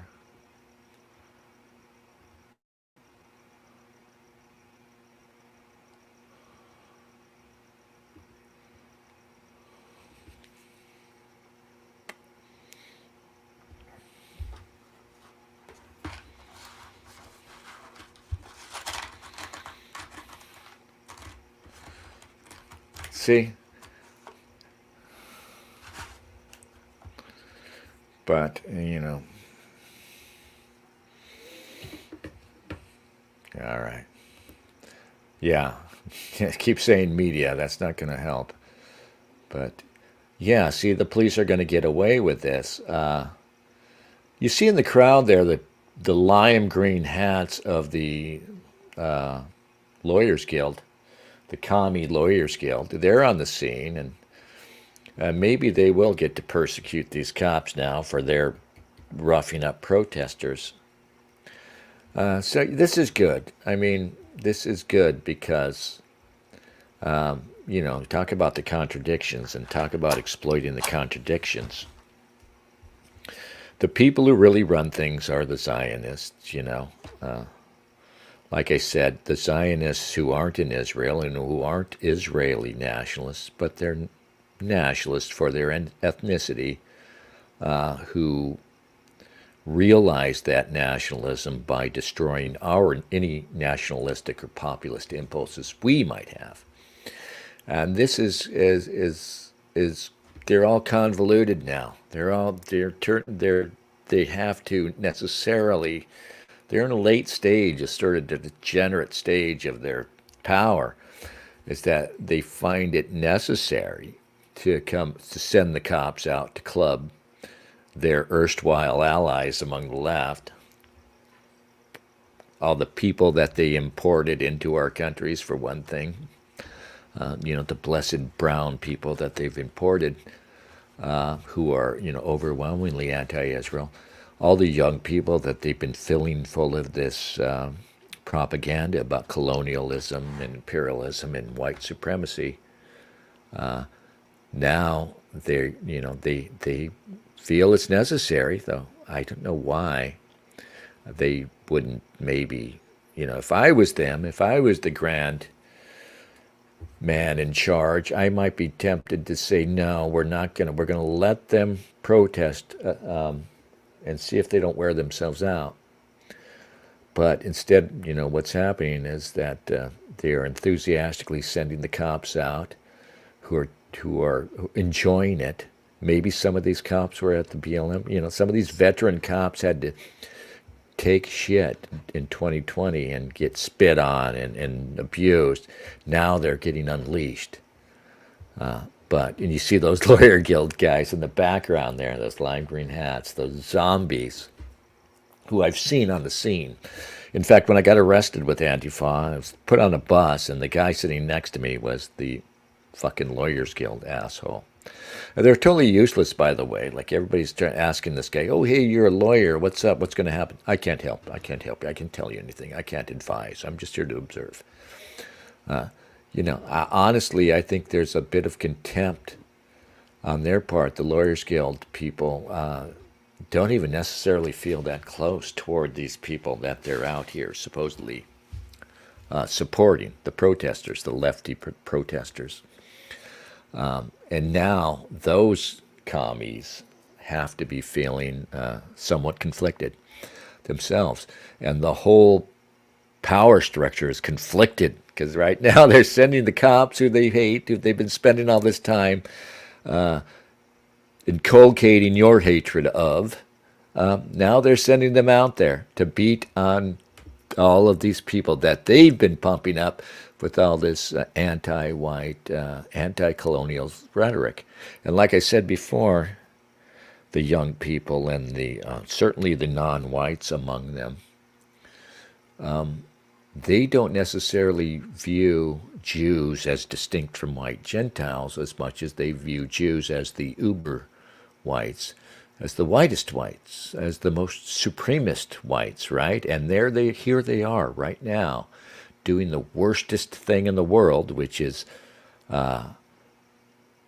colonizing brown people and genociding brown people in Gaza.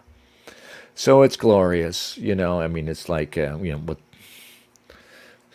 the devil is happy, I guess, because it's chaos, and so am I. Media Hit says they use that term in a progress definition as it's linear. Yeah, there's no, like I was saying before about Saylor, who's staying out of directly commenting on Gaza or the protests, but he has felt the need lately to start using the phrase anti-Semites for one thing. and to sort of vaguely criticize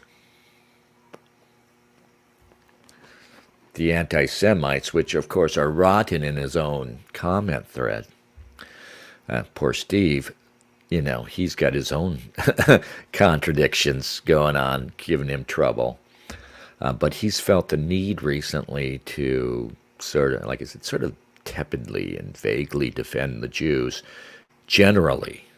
And one of the things he posted was, the progressive movement, it's all WASP. It's all sprung out of the WASP. He's thinking of, like early 20th century progressives. And, by the way, Teddy Roosevelt was very much a progressive. 1901, 1902, Teddy Roosevelt was very much a progressive. He was also very much an imperialist. Teddy Roosevelt is a difficult figure. There's a lot to admire about him. But there's a lot of damage he did. Teddy Roosevelt was John McCain's favorite historical figure, probably. Teddy Roosevelt was the battle he had with moderates, the battle his brand of progressives had with moderates was over whether or not the U.S. would become imperialistic, recall. And it was Teddy Roosevelt more than anybody else who launched us on our global imperial course in the Philippines. After we kindly helped the Philippines kick the Spanish out, and then sort of double-crossed them by hanging around and deciding we're going to take over for the Spaniards. We weren't just going to kick them out. Oswald says, David's term counter-Semites makes a point but doesn't go far enough. I don't know what he means by that, but I think I'm fine with the phrase counter-Semite.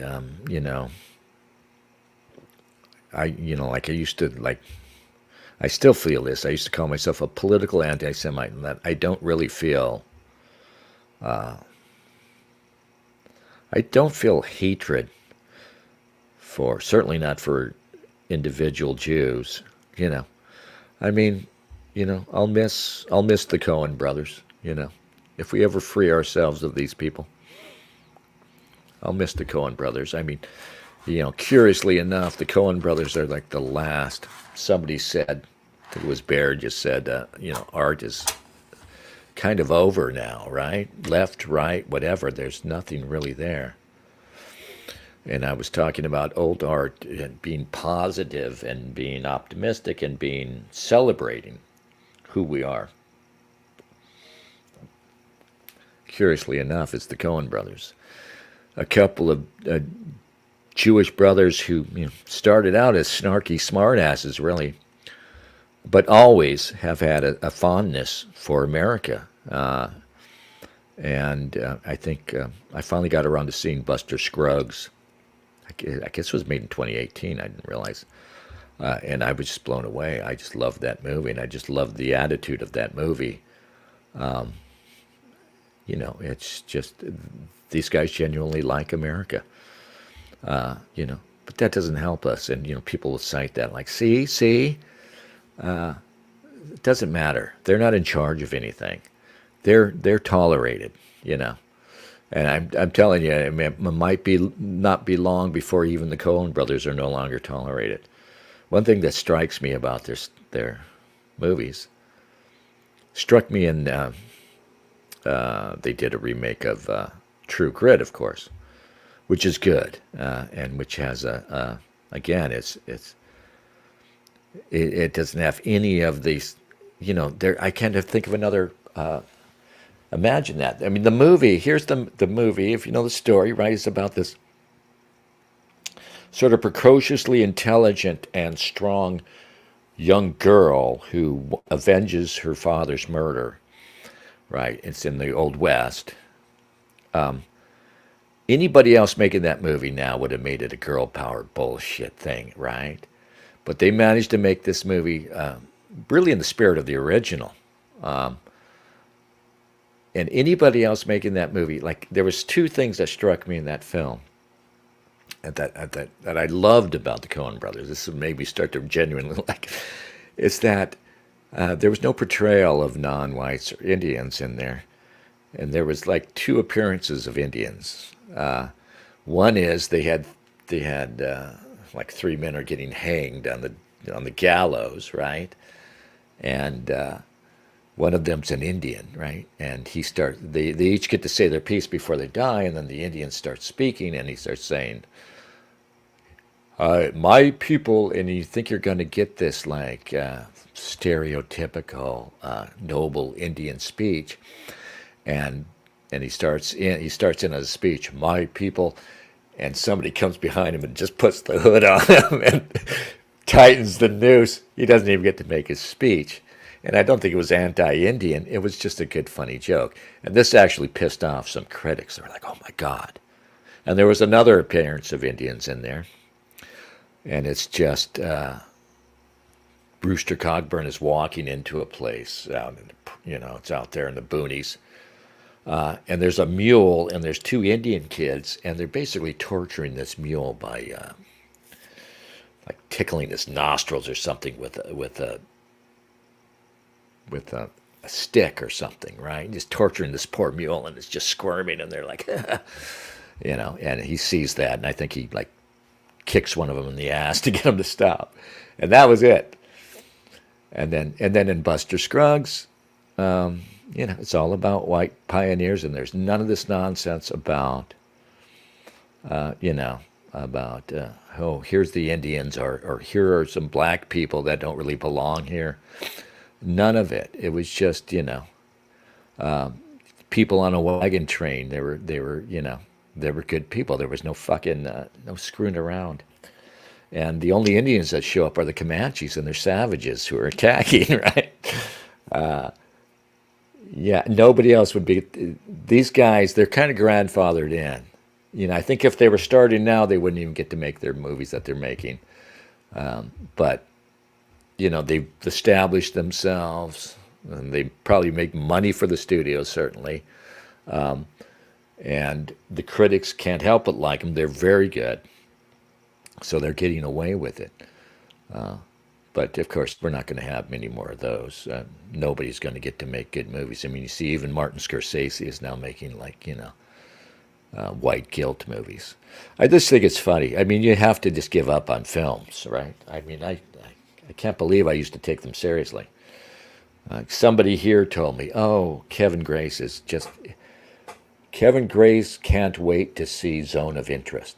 I guess, I don't know who it's made by. It must be made by a good Jewish director who's made some good stuff that Kevin likes. And I guess Zone of Interest is another fucking Holocaust movie. And I'm thinking to myself, why? I don't give a fuck how well made it is. I have zero interest. I have zero interest in Zone of Interest. It's not in my zone.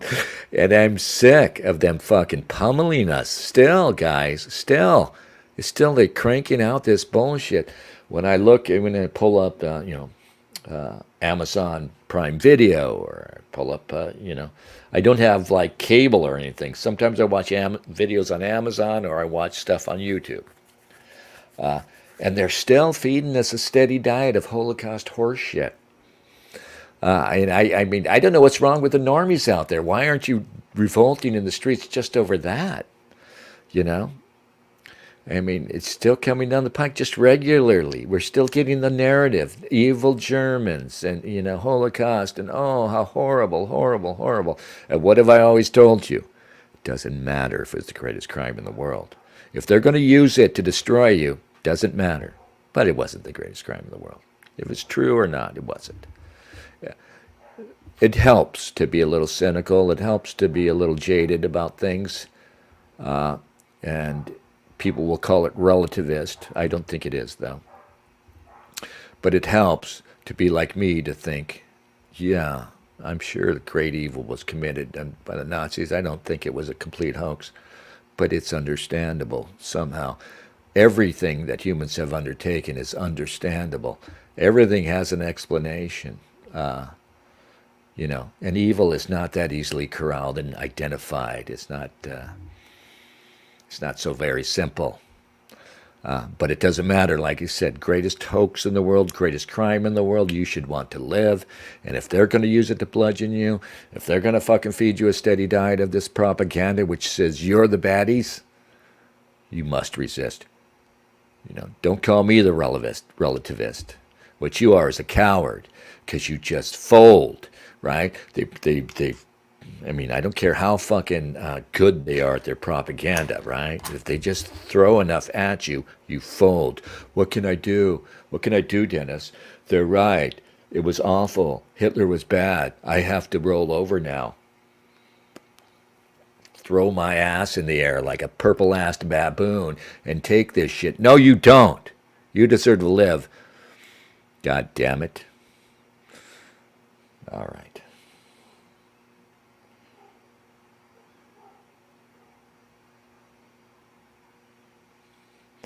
Art Bell says, I hope Dennis subscribed to SJJ's. Who's SJJ? Stephen J. James?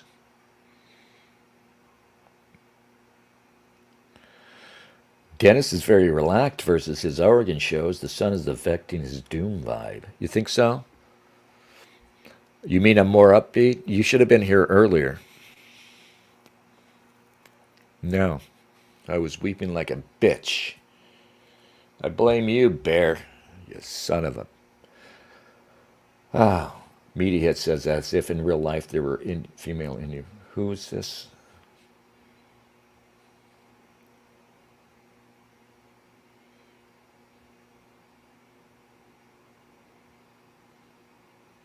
Oswald Spengler says, what about the, quote, economic anti-Semitism, unquote, of Strasserites, who was supposedly be unveiling themselves across the political spectrum in the next decade? I don't even know what Strasserites are. I'm sorry. My ignorance is exposed here, but I don't even know. Economic anti-Semitism, yeah. Art Bell says, YouTuber called John covers the Latin flesh trader types and that are Dale. I expect they wear gobs of makeup like modern women.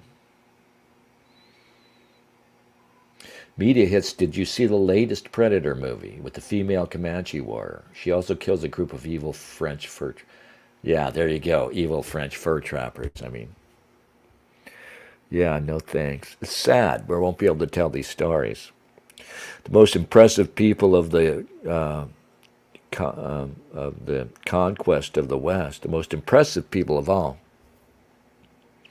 braver even than the legendary Indian warriors, were the mountain men. Those rare souls who went out and trapped and did stuff like that. When I was a kid, my favorite movie growing up was Jeremiah Johnson, the one with Robert Redford, right, where he goes on a killing spree against the Indians because they killed his family. Yeah, no, we need to be able to tell those stories.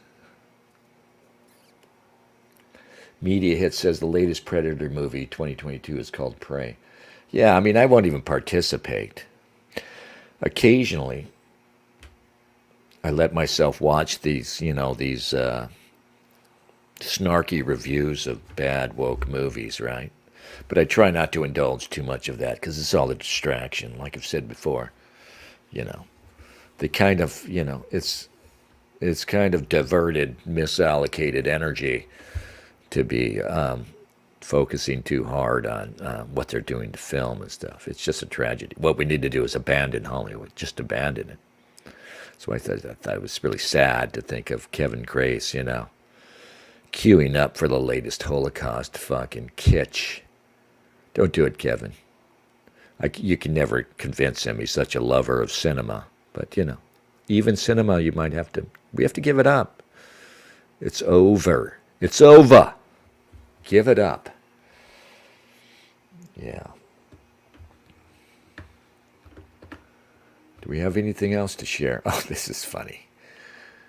All right, so we'll just pick on Andrew Tate. I don't know if this is real. Did you guys see this?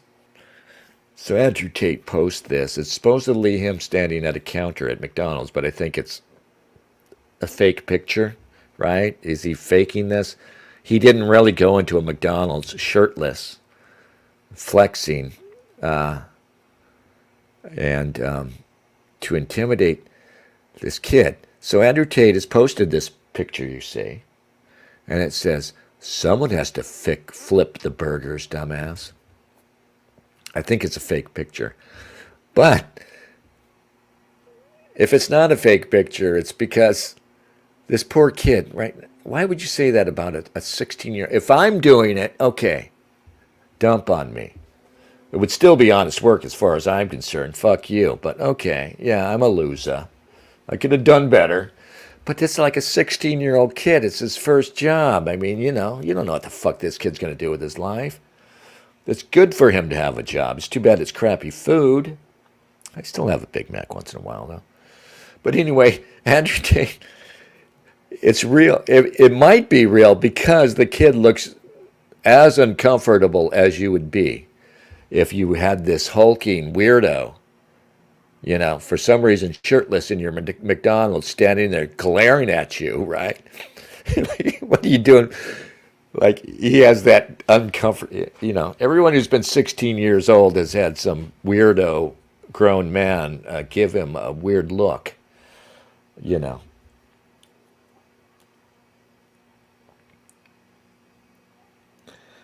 So maybe it is real, but I had to repost this, and I just reposted it as, you ever been in a Romanian prison?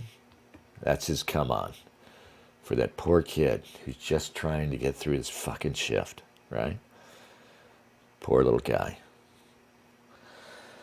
Art Bell says, star of 1987 Predator, Carl Weathers, rest in peace, recently passed, acclaimed that P. Diddy was seen attached to him both nude and said later, lots of fun when a guy needs money. Yikes.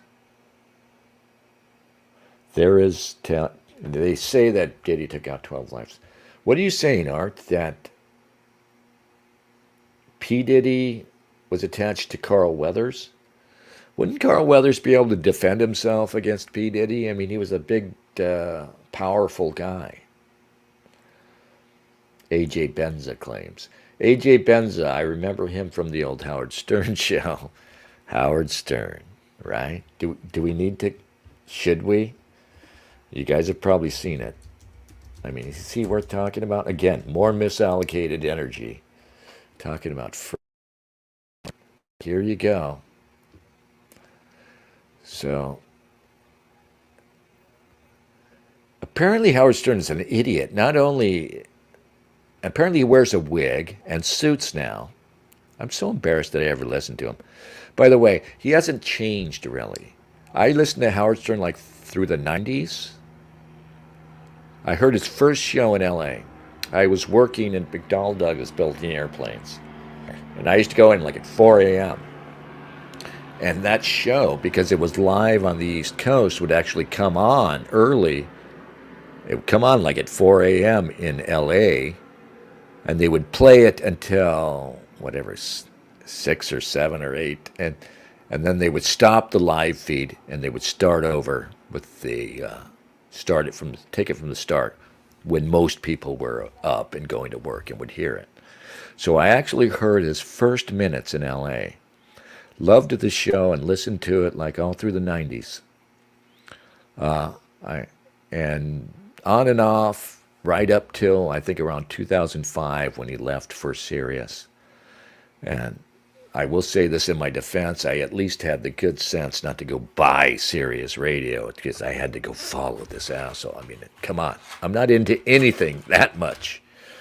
But, it was occasionally brilliant. It was degenerate. And looking back, you could see all the awful things he was doing. There was a lot of that 90s. I'll even use the word misogyny, okay? But that 90s reaction to... feminism at the time was to just be like frat boy vulgar, right? And it was actually the worst part of the show. I mean, I liked the show only when he was riffing on a subject, right? But the celebrity interviews were awful. I always thought were kind of awful, even though that I mean, he's still doing interviews because they say he's such a great interviewer, and they really got him a lot of traction. But to me, the best part of the show was the end when they did the news, and what's her name would read the news, and she would pick out the news story she knew that he was going to react to, and he would just improvise, or maybe they were prepared, but it seemed like improvisation. Just the funniest stuff about whatever ridiculous news stories were coming out. But yeah, he normalized masturbation, which was awful. He normalized pornography, which was awful. And the whole time people say he's changed, he's changed. No, he was always straining for respectability. You got to give him credit because he had vision and balls that he stuck with his, he was this countercultural figure. That he did, he was genuinely controversial and genuinely disreputable because of the, often racist, sexist, supposedly material he did. But through it all, I always knew and I always disliked that he was really straining for respectability the whole time. He was really into nothing so much as success. I always was disappointed because to me, like I said, he was a counterculture figure, and that's what I liked about him, that he was underground, that he was raw, and that he wasn't respectable, and that he was just ruthlessly critiquing all the sorry, sappy bullshit that was mainstream. But he would have these celebrities on, and it didn't matter who they were. I mean, they would be, if it was a celebrity who was not that popular, but somebody who was a great artist, he had less respect for them than for someone who could have been the most milquetoast fucking actor or director or whatever, if that milquetoast figure was successful. It was clear that what he valued most was, who made the most money, who was the most famous, who had the highest status by those shitty criteria, and he had no respect for real art, for decent, like just thinking of films for one thing. He had no real respect for good films over bad films. He had respect for successful films over unsuccessful films, successful artists over unsuccessful artists, and he was always straining for credibility. And he would hook up with these ridiculous celebrities. I remember for a time he was hanging out with, oh God, I'll forget the names. But any celebrity he get to hang out with them, he would just like cling to them. And then it just confirmed it for me when that stupid movie came out, Robin Quivers. Yeah, good old Robin.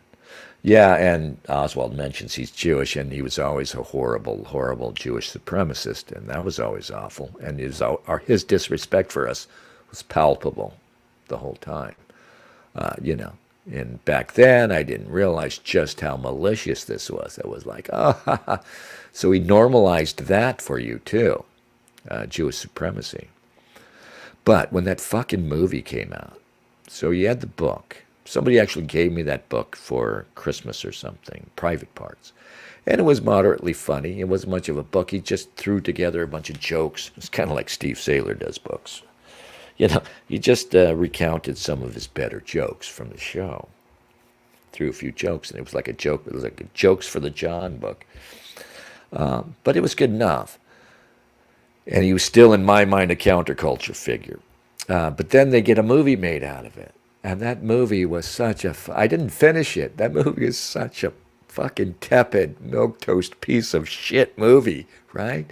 The fucking guy, and this is when I think I turned on him almost completely at this point. The first thing you see in that movie is him sitting on it. Oh, it's so stupid. He's on an airplane, right? And this beautiful woman happens to be sitting next to him on the airplane. And at first she's appalled because it's Howard Stern, or she doesn't even know who he is, but she just sees that he's this gawky fellow, and she's appalled. And he wins her over by telling her his life story. So that's the structure of the movie. And as he's telling her his life story, we see his story play out.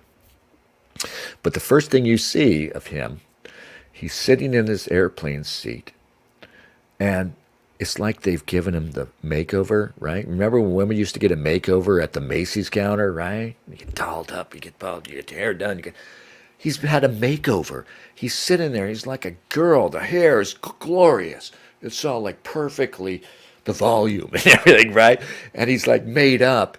It's so obvious they're trying to make him look good, and it's Howard Stern. He's kind of an awkward looking dude. He looks like a guy from the Ramones, right? And you see that and you're like, oh, what the fuck am I in for here? And then that movie, it's, an Ivan Reitman movie. It's a fucking Ivan Reitman movie, directed by Betty Thomas. So they gave us this just horrible, silly milk toast comedy because Howard, he got to make a movie. He thought he was going to be in movies. The fucking dumbass thought he was going to be a movie star or something, right? He thought he was going to make a bunch of movies. So he sought to make the most mainstream, right? He used this counterculture figure who was doing blackface and doing crazy shit on late night TV and on his show. And he said, I'm going to make an Ivan, right? I'm going to make like a Ghostbusters movie, right? Ghostbusters is great, but you know what I mean. Yeah, I'm going to make the most mainstream, successful movie, and then I'm going to do a bunch of movies. I'm going to be a movie star. Oh, fuck out of here, man. Yeah. Did he do any more movies? He probably made some cameos after that, but that's when you know this asshole the whole time has wanted to be the fucking prick he is now. He's wanted to be this weirdo who's here praising Joe Biden. This is so sorry.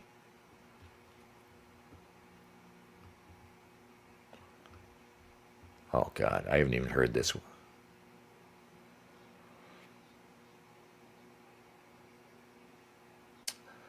The son, not him, dumbass.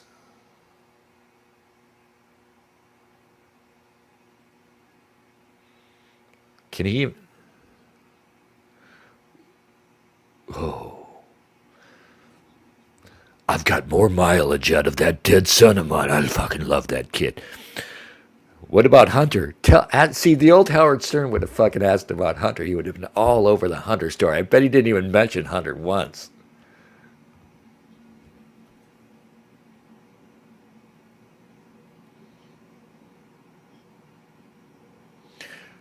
I don't know.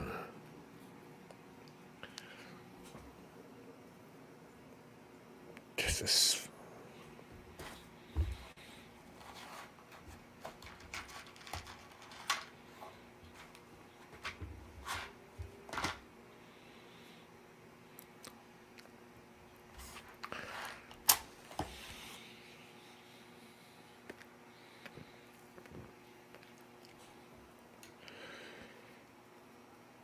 Wow, says Howard.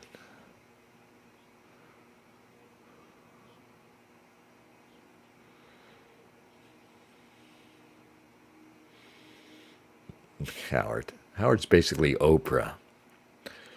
It's basically a big gawky Oprah now.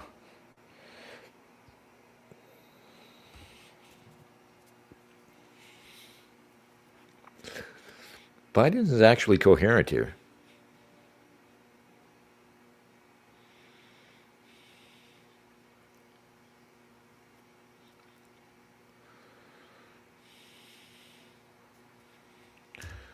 Oops. Sorry, I was trying to pause.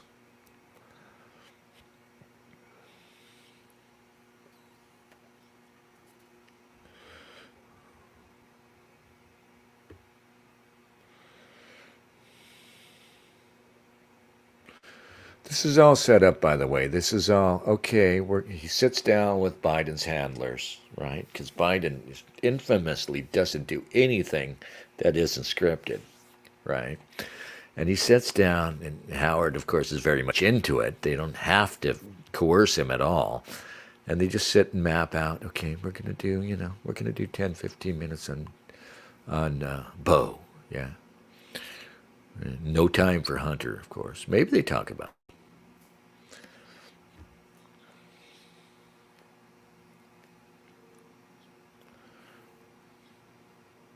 what?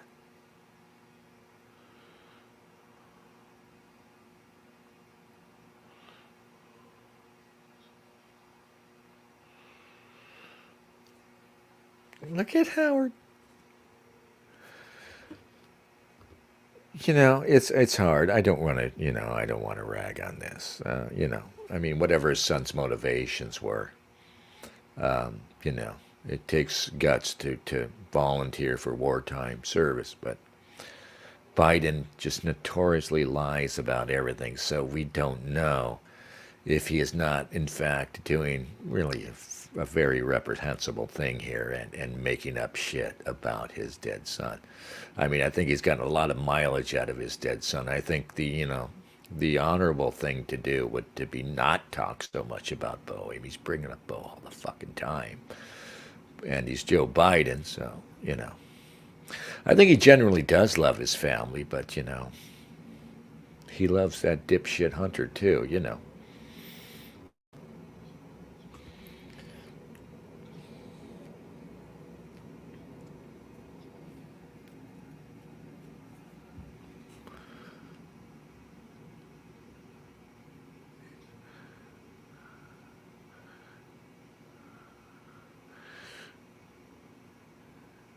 He's trying to fake cry. He's trying to fake cry, but he can't. His fucked up eyes can't produce tears because of whatever fucking surgery he's had done.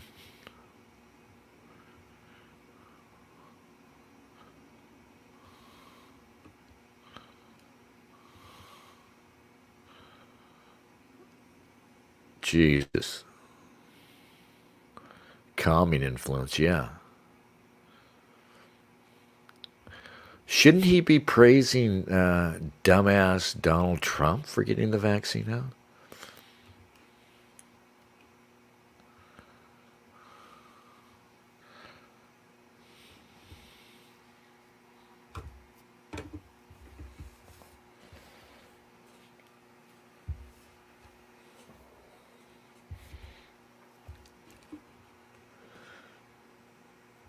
Oh, God.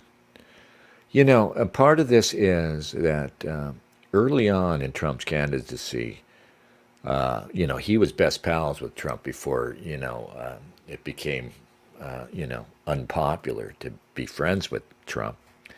And he interviewed Trump early on in Trump's candidacy when Trump derangement syndrome wasn't so fucking widespread, and a lot of people were still, okay, still treating Trump as this likable celebrity, eccentric in a way. And I remember he had an interview, and the only part of the interview I heard was a sound clip where Howard says, "You might actually make it, huh?" So, the interview was favorable. And I think, when it became clear that there would be no surviving, if you were friendly at all towards Trump, there would be no surviving, anything less than this weird derangement syndrome.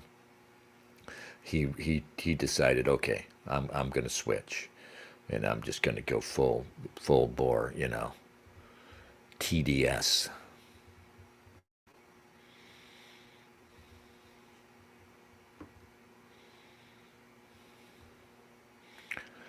Oh, God. There we go. We already heard that. The whole thing is based on the personal tragedy, and I mean, this is just the sort of bullshit that this asshole used to pretend he despised. He despised the phoniness, right? Uh, and like I said before, people don't change. He was phony the whole time, but what he had was nerve, and he had the guts and the talent, at least, to forge his way and get in the back door. Because maybe he realized, for a tall, gawky guy like me, I'm not gonna go the Robert route. I'm not gonna go the Tom Cruise route. I've got to go in the back door. But the idea was to get in the room with the respectables the whole time. And I hate how people bring this up, right? Oh, they always bring this up to bring him down. I do not bring this up to bring him down. It's so sad, that people are like, oh, Howard Stern, he did blackface. Now shut the fuck up. It wasn't funny, but it could have been funny. But, I mean, shut the fuck up. There's nothing, zero wrong with this. Have you guys seen my blackface show?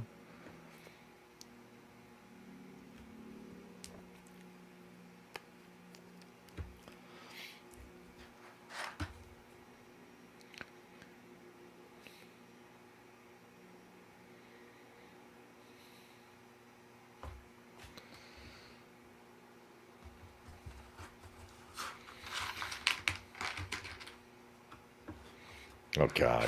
So crude and stupid. God, that's lame.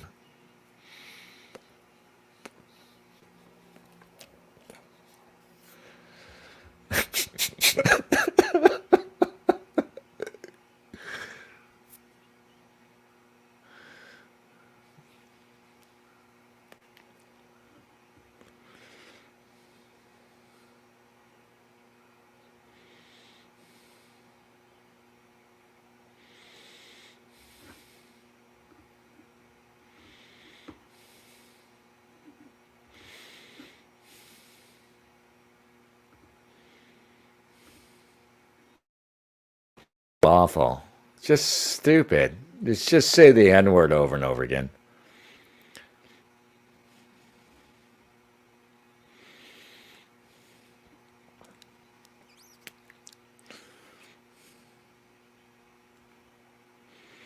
This is so awful.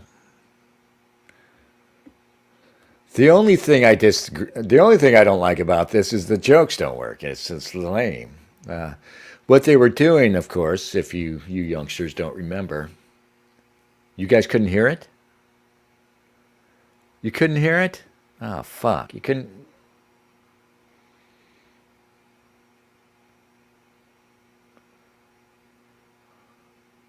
hear it. God damn it! I'm listening to it. Anyway, this everything was playing. Well, have you seen my blackface show? Let's pull it up. Let's go ahead and pull it up here. I did a little blackface around the time of the Jussie Smollett controversy. Here, which channel was it on? I actually have two. Okay, I'm just gonna go here. Not there. It was a live broadcast. All right, it was live. I got in blackface. It was so funny, but I didn't have any content. Of course, I never have content. Hang on. It's funny though. I just, I put the makeup on, so I have to use it again. I put a little work into it. I bought the blackface. It's funny, the people at the store had no idea what I was up to. Oh my God, here it is. It's here. 2.5 hours long. All right. Now, I hope the sound.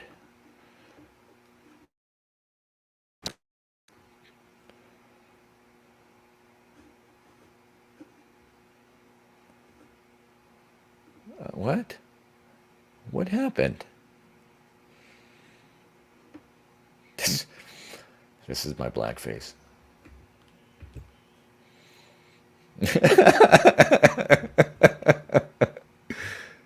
Oh, no, no.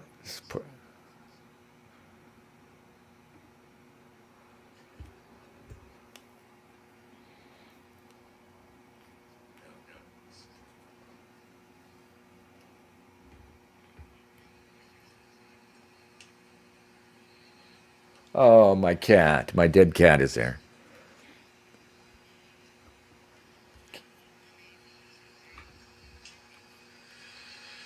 Oh, my cat. My dead cat is there. Anyway. Oh, my cat. My dead cat is there. That's Holly. Remember Holly?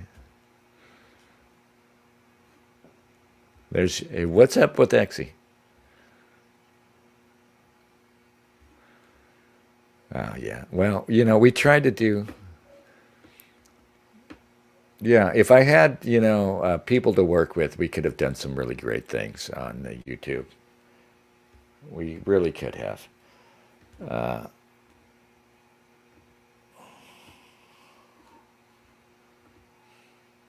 Okay, yeah. It keeps sometimes, sometimes the sound drops out when I'm sharing the screen. I have to start over. Oh yeah, I had a news. Dude, I used to play I used to set up and I would put a little TV monitor behind me and play stuff. And I found some old Al Jolson doing blackface, right? So I was playing some like documentary about Al Jolson because it had all kinds of video of him doing blackface. And it just worked, I thought, very well. If I had the jokes. But let's try this again, just quickly before we go. Okay, this was around the time of Jesse Schmoltz. Yeah, I had the bleach, the banana, and Al Jolson on the TV, and I tried to. It doesn't register, but I had a do rag. Yeah, and I had the blackface and the noose. I'm gonna go ahead and drop a link here. Down, bend your knee, bow your head, and pull that rope until you're dead. Let me Oh, I go miss my away cat, man. from the Mississippi. Let me go away from my man boss. Show me that stream called the River Look at. Jordan. That's the old stream.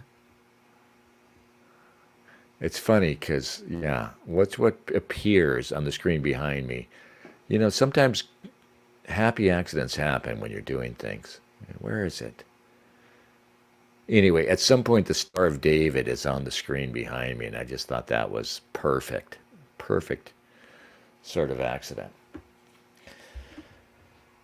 Oh, I should have sung Hello, My Baby.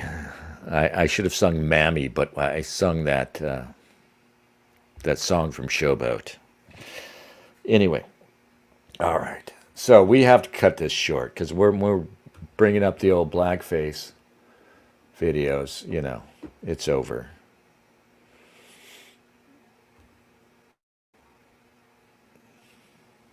No sound. Of course, jokes. Action on behalf of 180 million, however many white Oh, folks are out here. yeah, there's still Slander. time. Oh, there's still time to go against that media. Yeah. At some point there's going to be an avalanche of this stuff because at some point, normie white folks who are not yet tuned into all this are just going to have had enough, In these goings down in the chat says, stop with the waking up stuff. People all know they are just afraid, and they should be. He's probably right.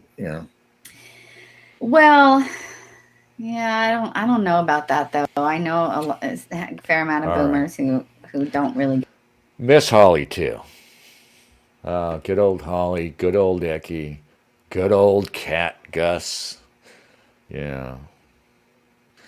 So anyway, let's go home.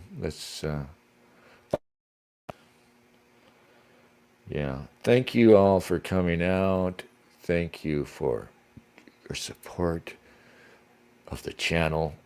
Thank you for forgiving me for the bad parts and the slow parts and the no parts. And just God bless you all. I'm just trying to find an outro song now.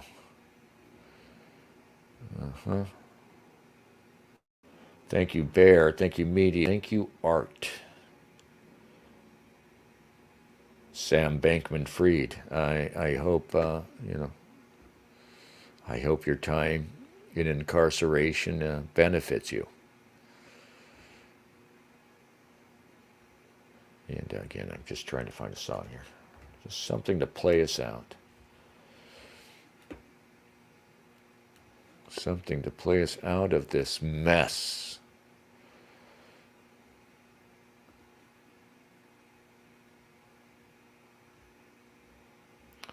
This has been the Daily Show for Sunday. We did not do a Bible study today. If we had done a Bible study, if we had read the Pasha, it would have been about Passover.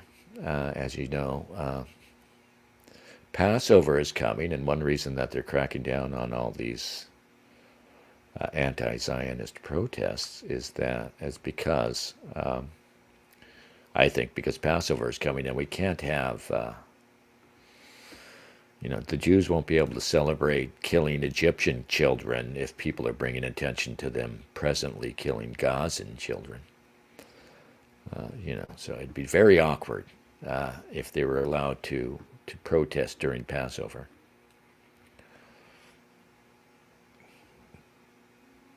Just looking for some music here. Where is it? Where is our music?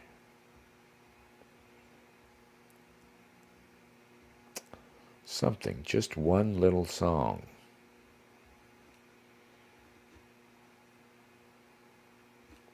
I know, I've got a playlist. Dennis, you have a playlist, right?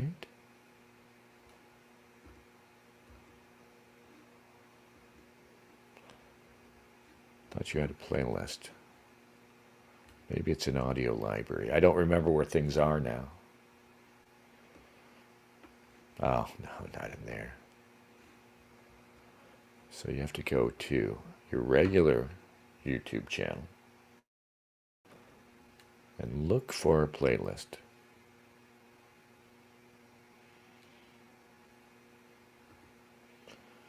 Yeah, I've got to get some sleep. Playlists. All right, we've got stuff on playlist. Intro, outro music is a playlist.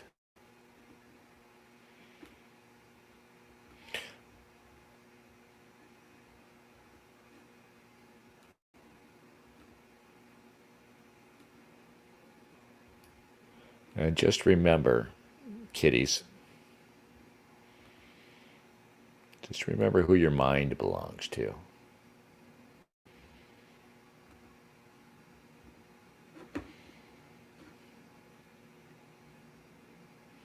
I'm just trying to get her to behave. Excuse me. Just stay still. Okay, thank you.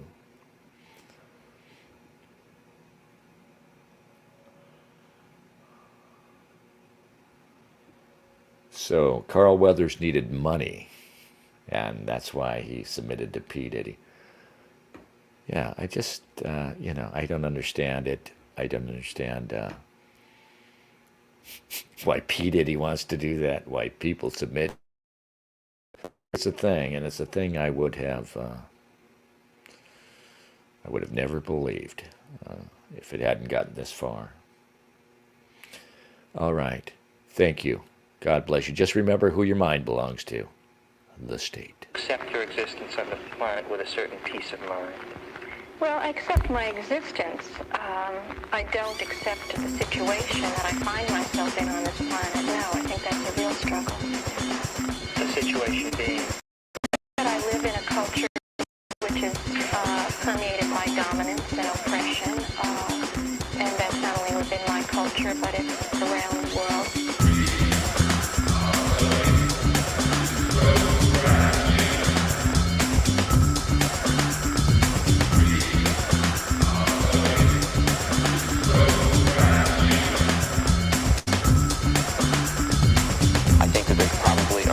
Experience awaiting everyone that has to do with finding out who and what you really are. And I think when that occurs, if it occurs, you reach nirvana-heaven. And the degree to which you don't reach that place of realization, you're in eternal hell. Is this the person speaking who afraid of death? I have seen people killed. And I've seen them killed in the act of self-defense, not by me, by somebody else. It was justified, and you know what? That's showbiz.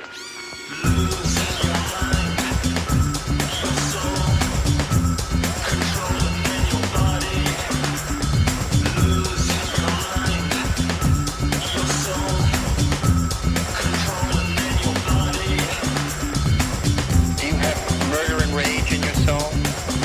In astonishing quantity. Are you afraid of insanity? Of going insane? Me? Yeah. What do you want from the rest of your life? Can you envision an end of the universe where there's nothing again? Never, never. I think it will change. I don't think it will disappear entirely. I think it'll go on forever. Are you afraid of death? One day I woke up in Miami.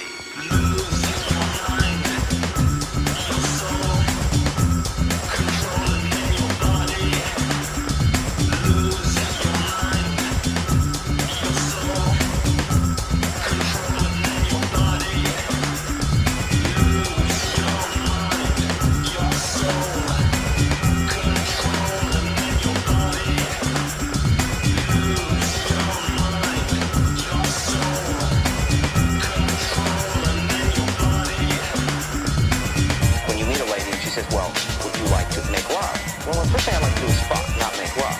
I feel good making love to men, not screwing men. At the end, there will be nothing. There will be no atoms, no molecules, no subatomic particles, no thing at all. Nothing at the end. Do you live on in some way after death? Well, I'd like to think so. Once you die, everything doesn't just go kaflooey. You know, I think that there is some order to a consciousness. What do you want from the rest of your life?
I do believe it's wrong, definitely. Standing around and laughing at someone, infringing on people's rights. They laugh at you, or they jump out of cars, they rob you. Somebody bump a giggle at you. That's a violation of your civil rights. Gunplate. That's what the world is full of. That's what it's based on. That's what this economy is based on. Are you telling me that you don't see the connection between government and laughing at people? Listen, somewhere they gotta hang them. I would take my belt off and I would whack. Keep that talking. Yeah, I slap him across the face. I think they should be with fish. And that way they could only prey on fish. Possibly fines, exile. Mental institution. Correction place. I'd use a baseball bat on them. A good whack in their seat. They might even jeopardize the fish. Dog, not halibut. Contamination. In that house. The Alcatraz jail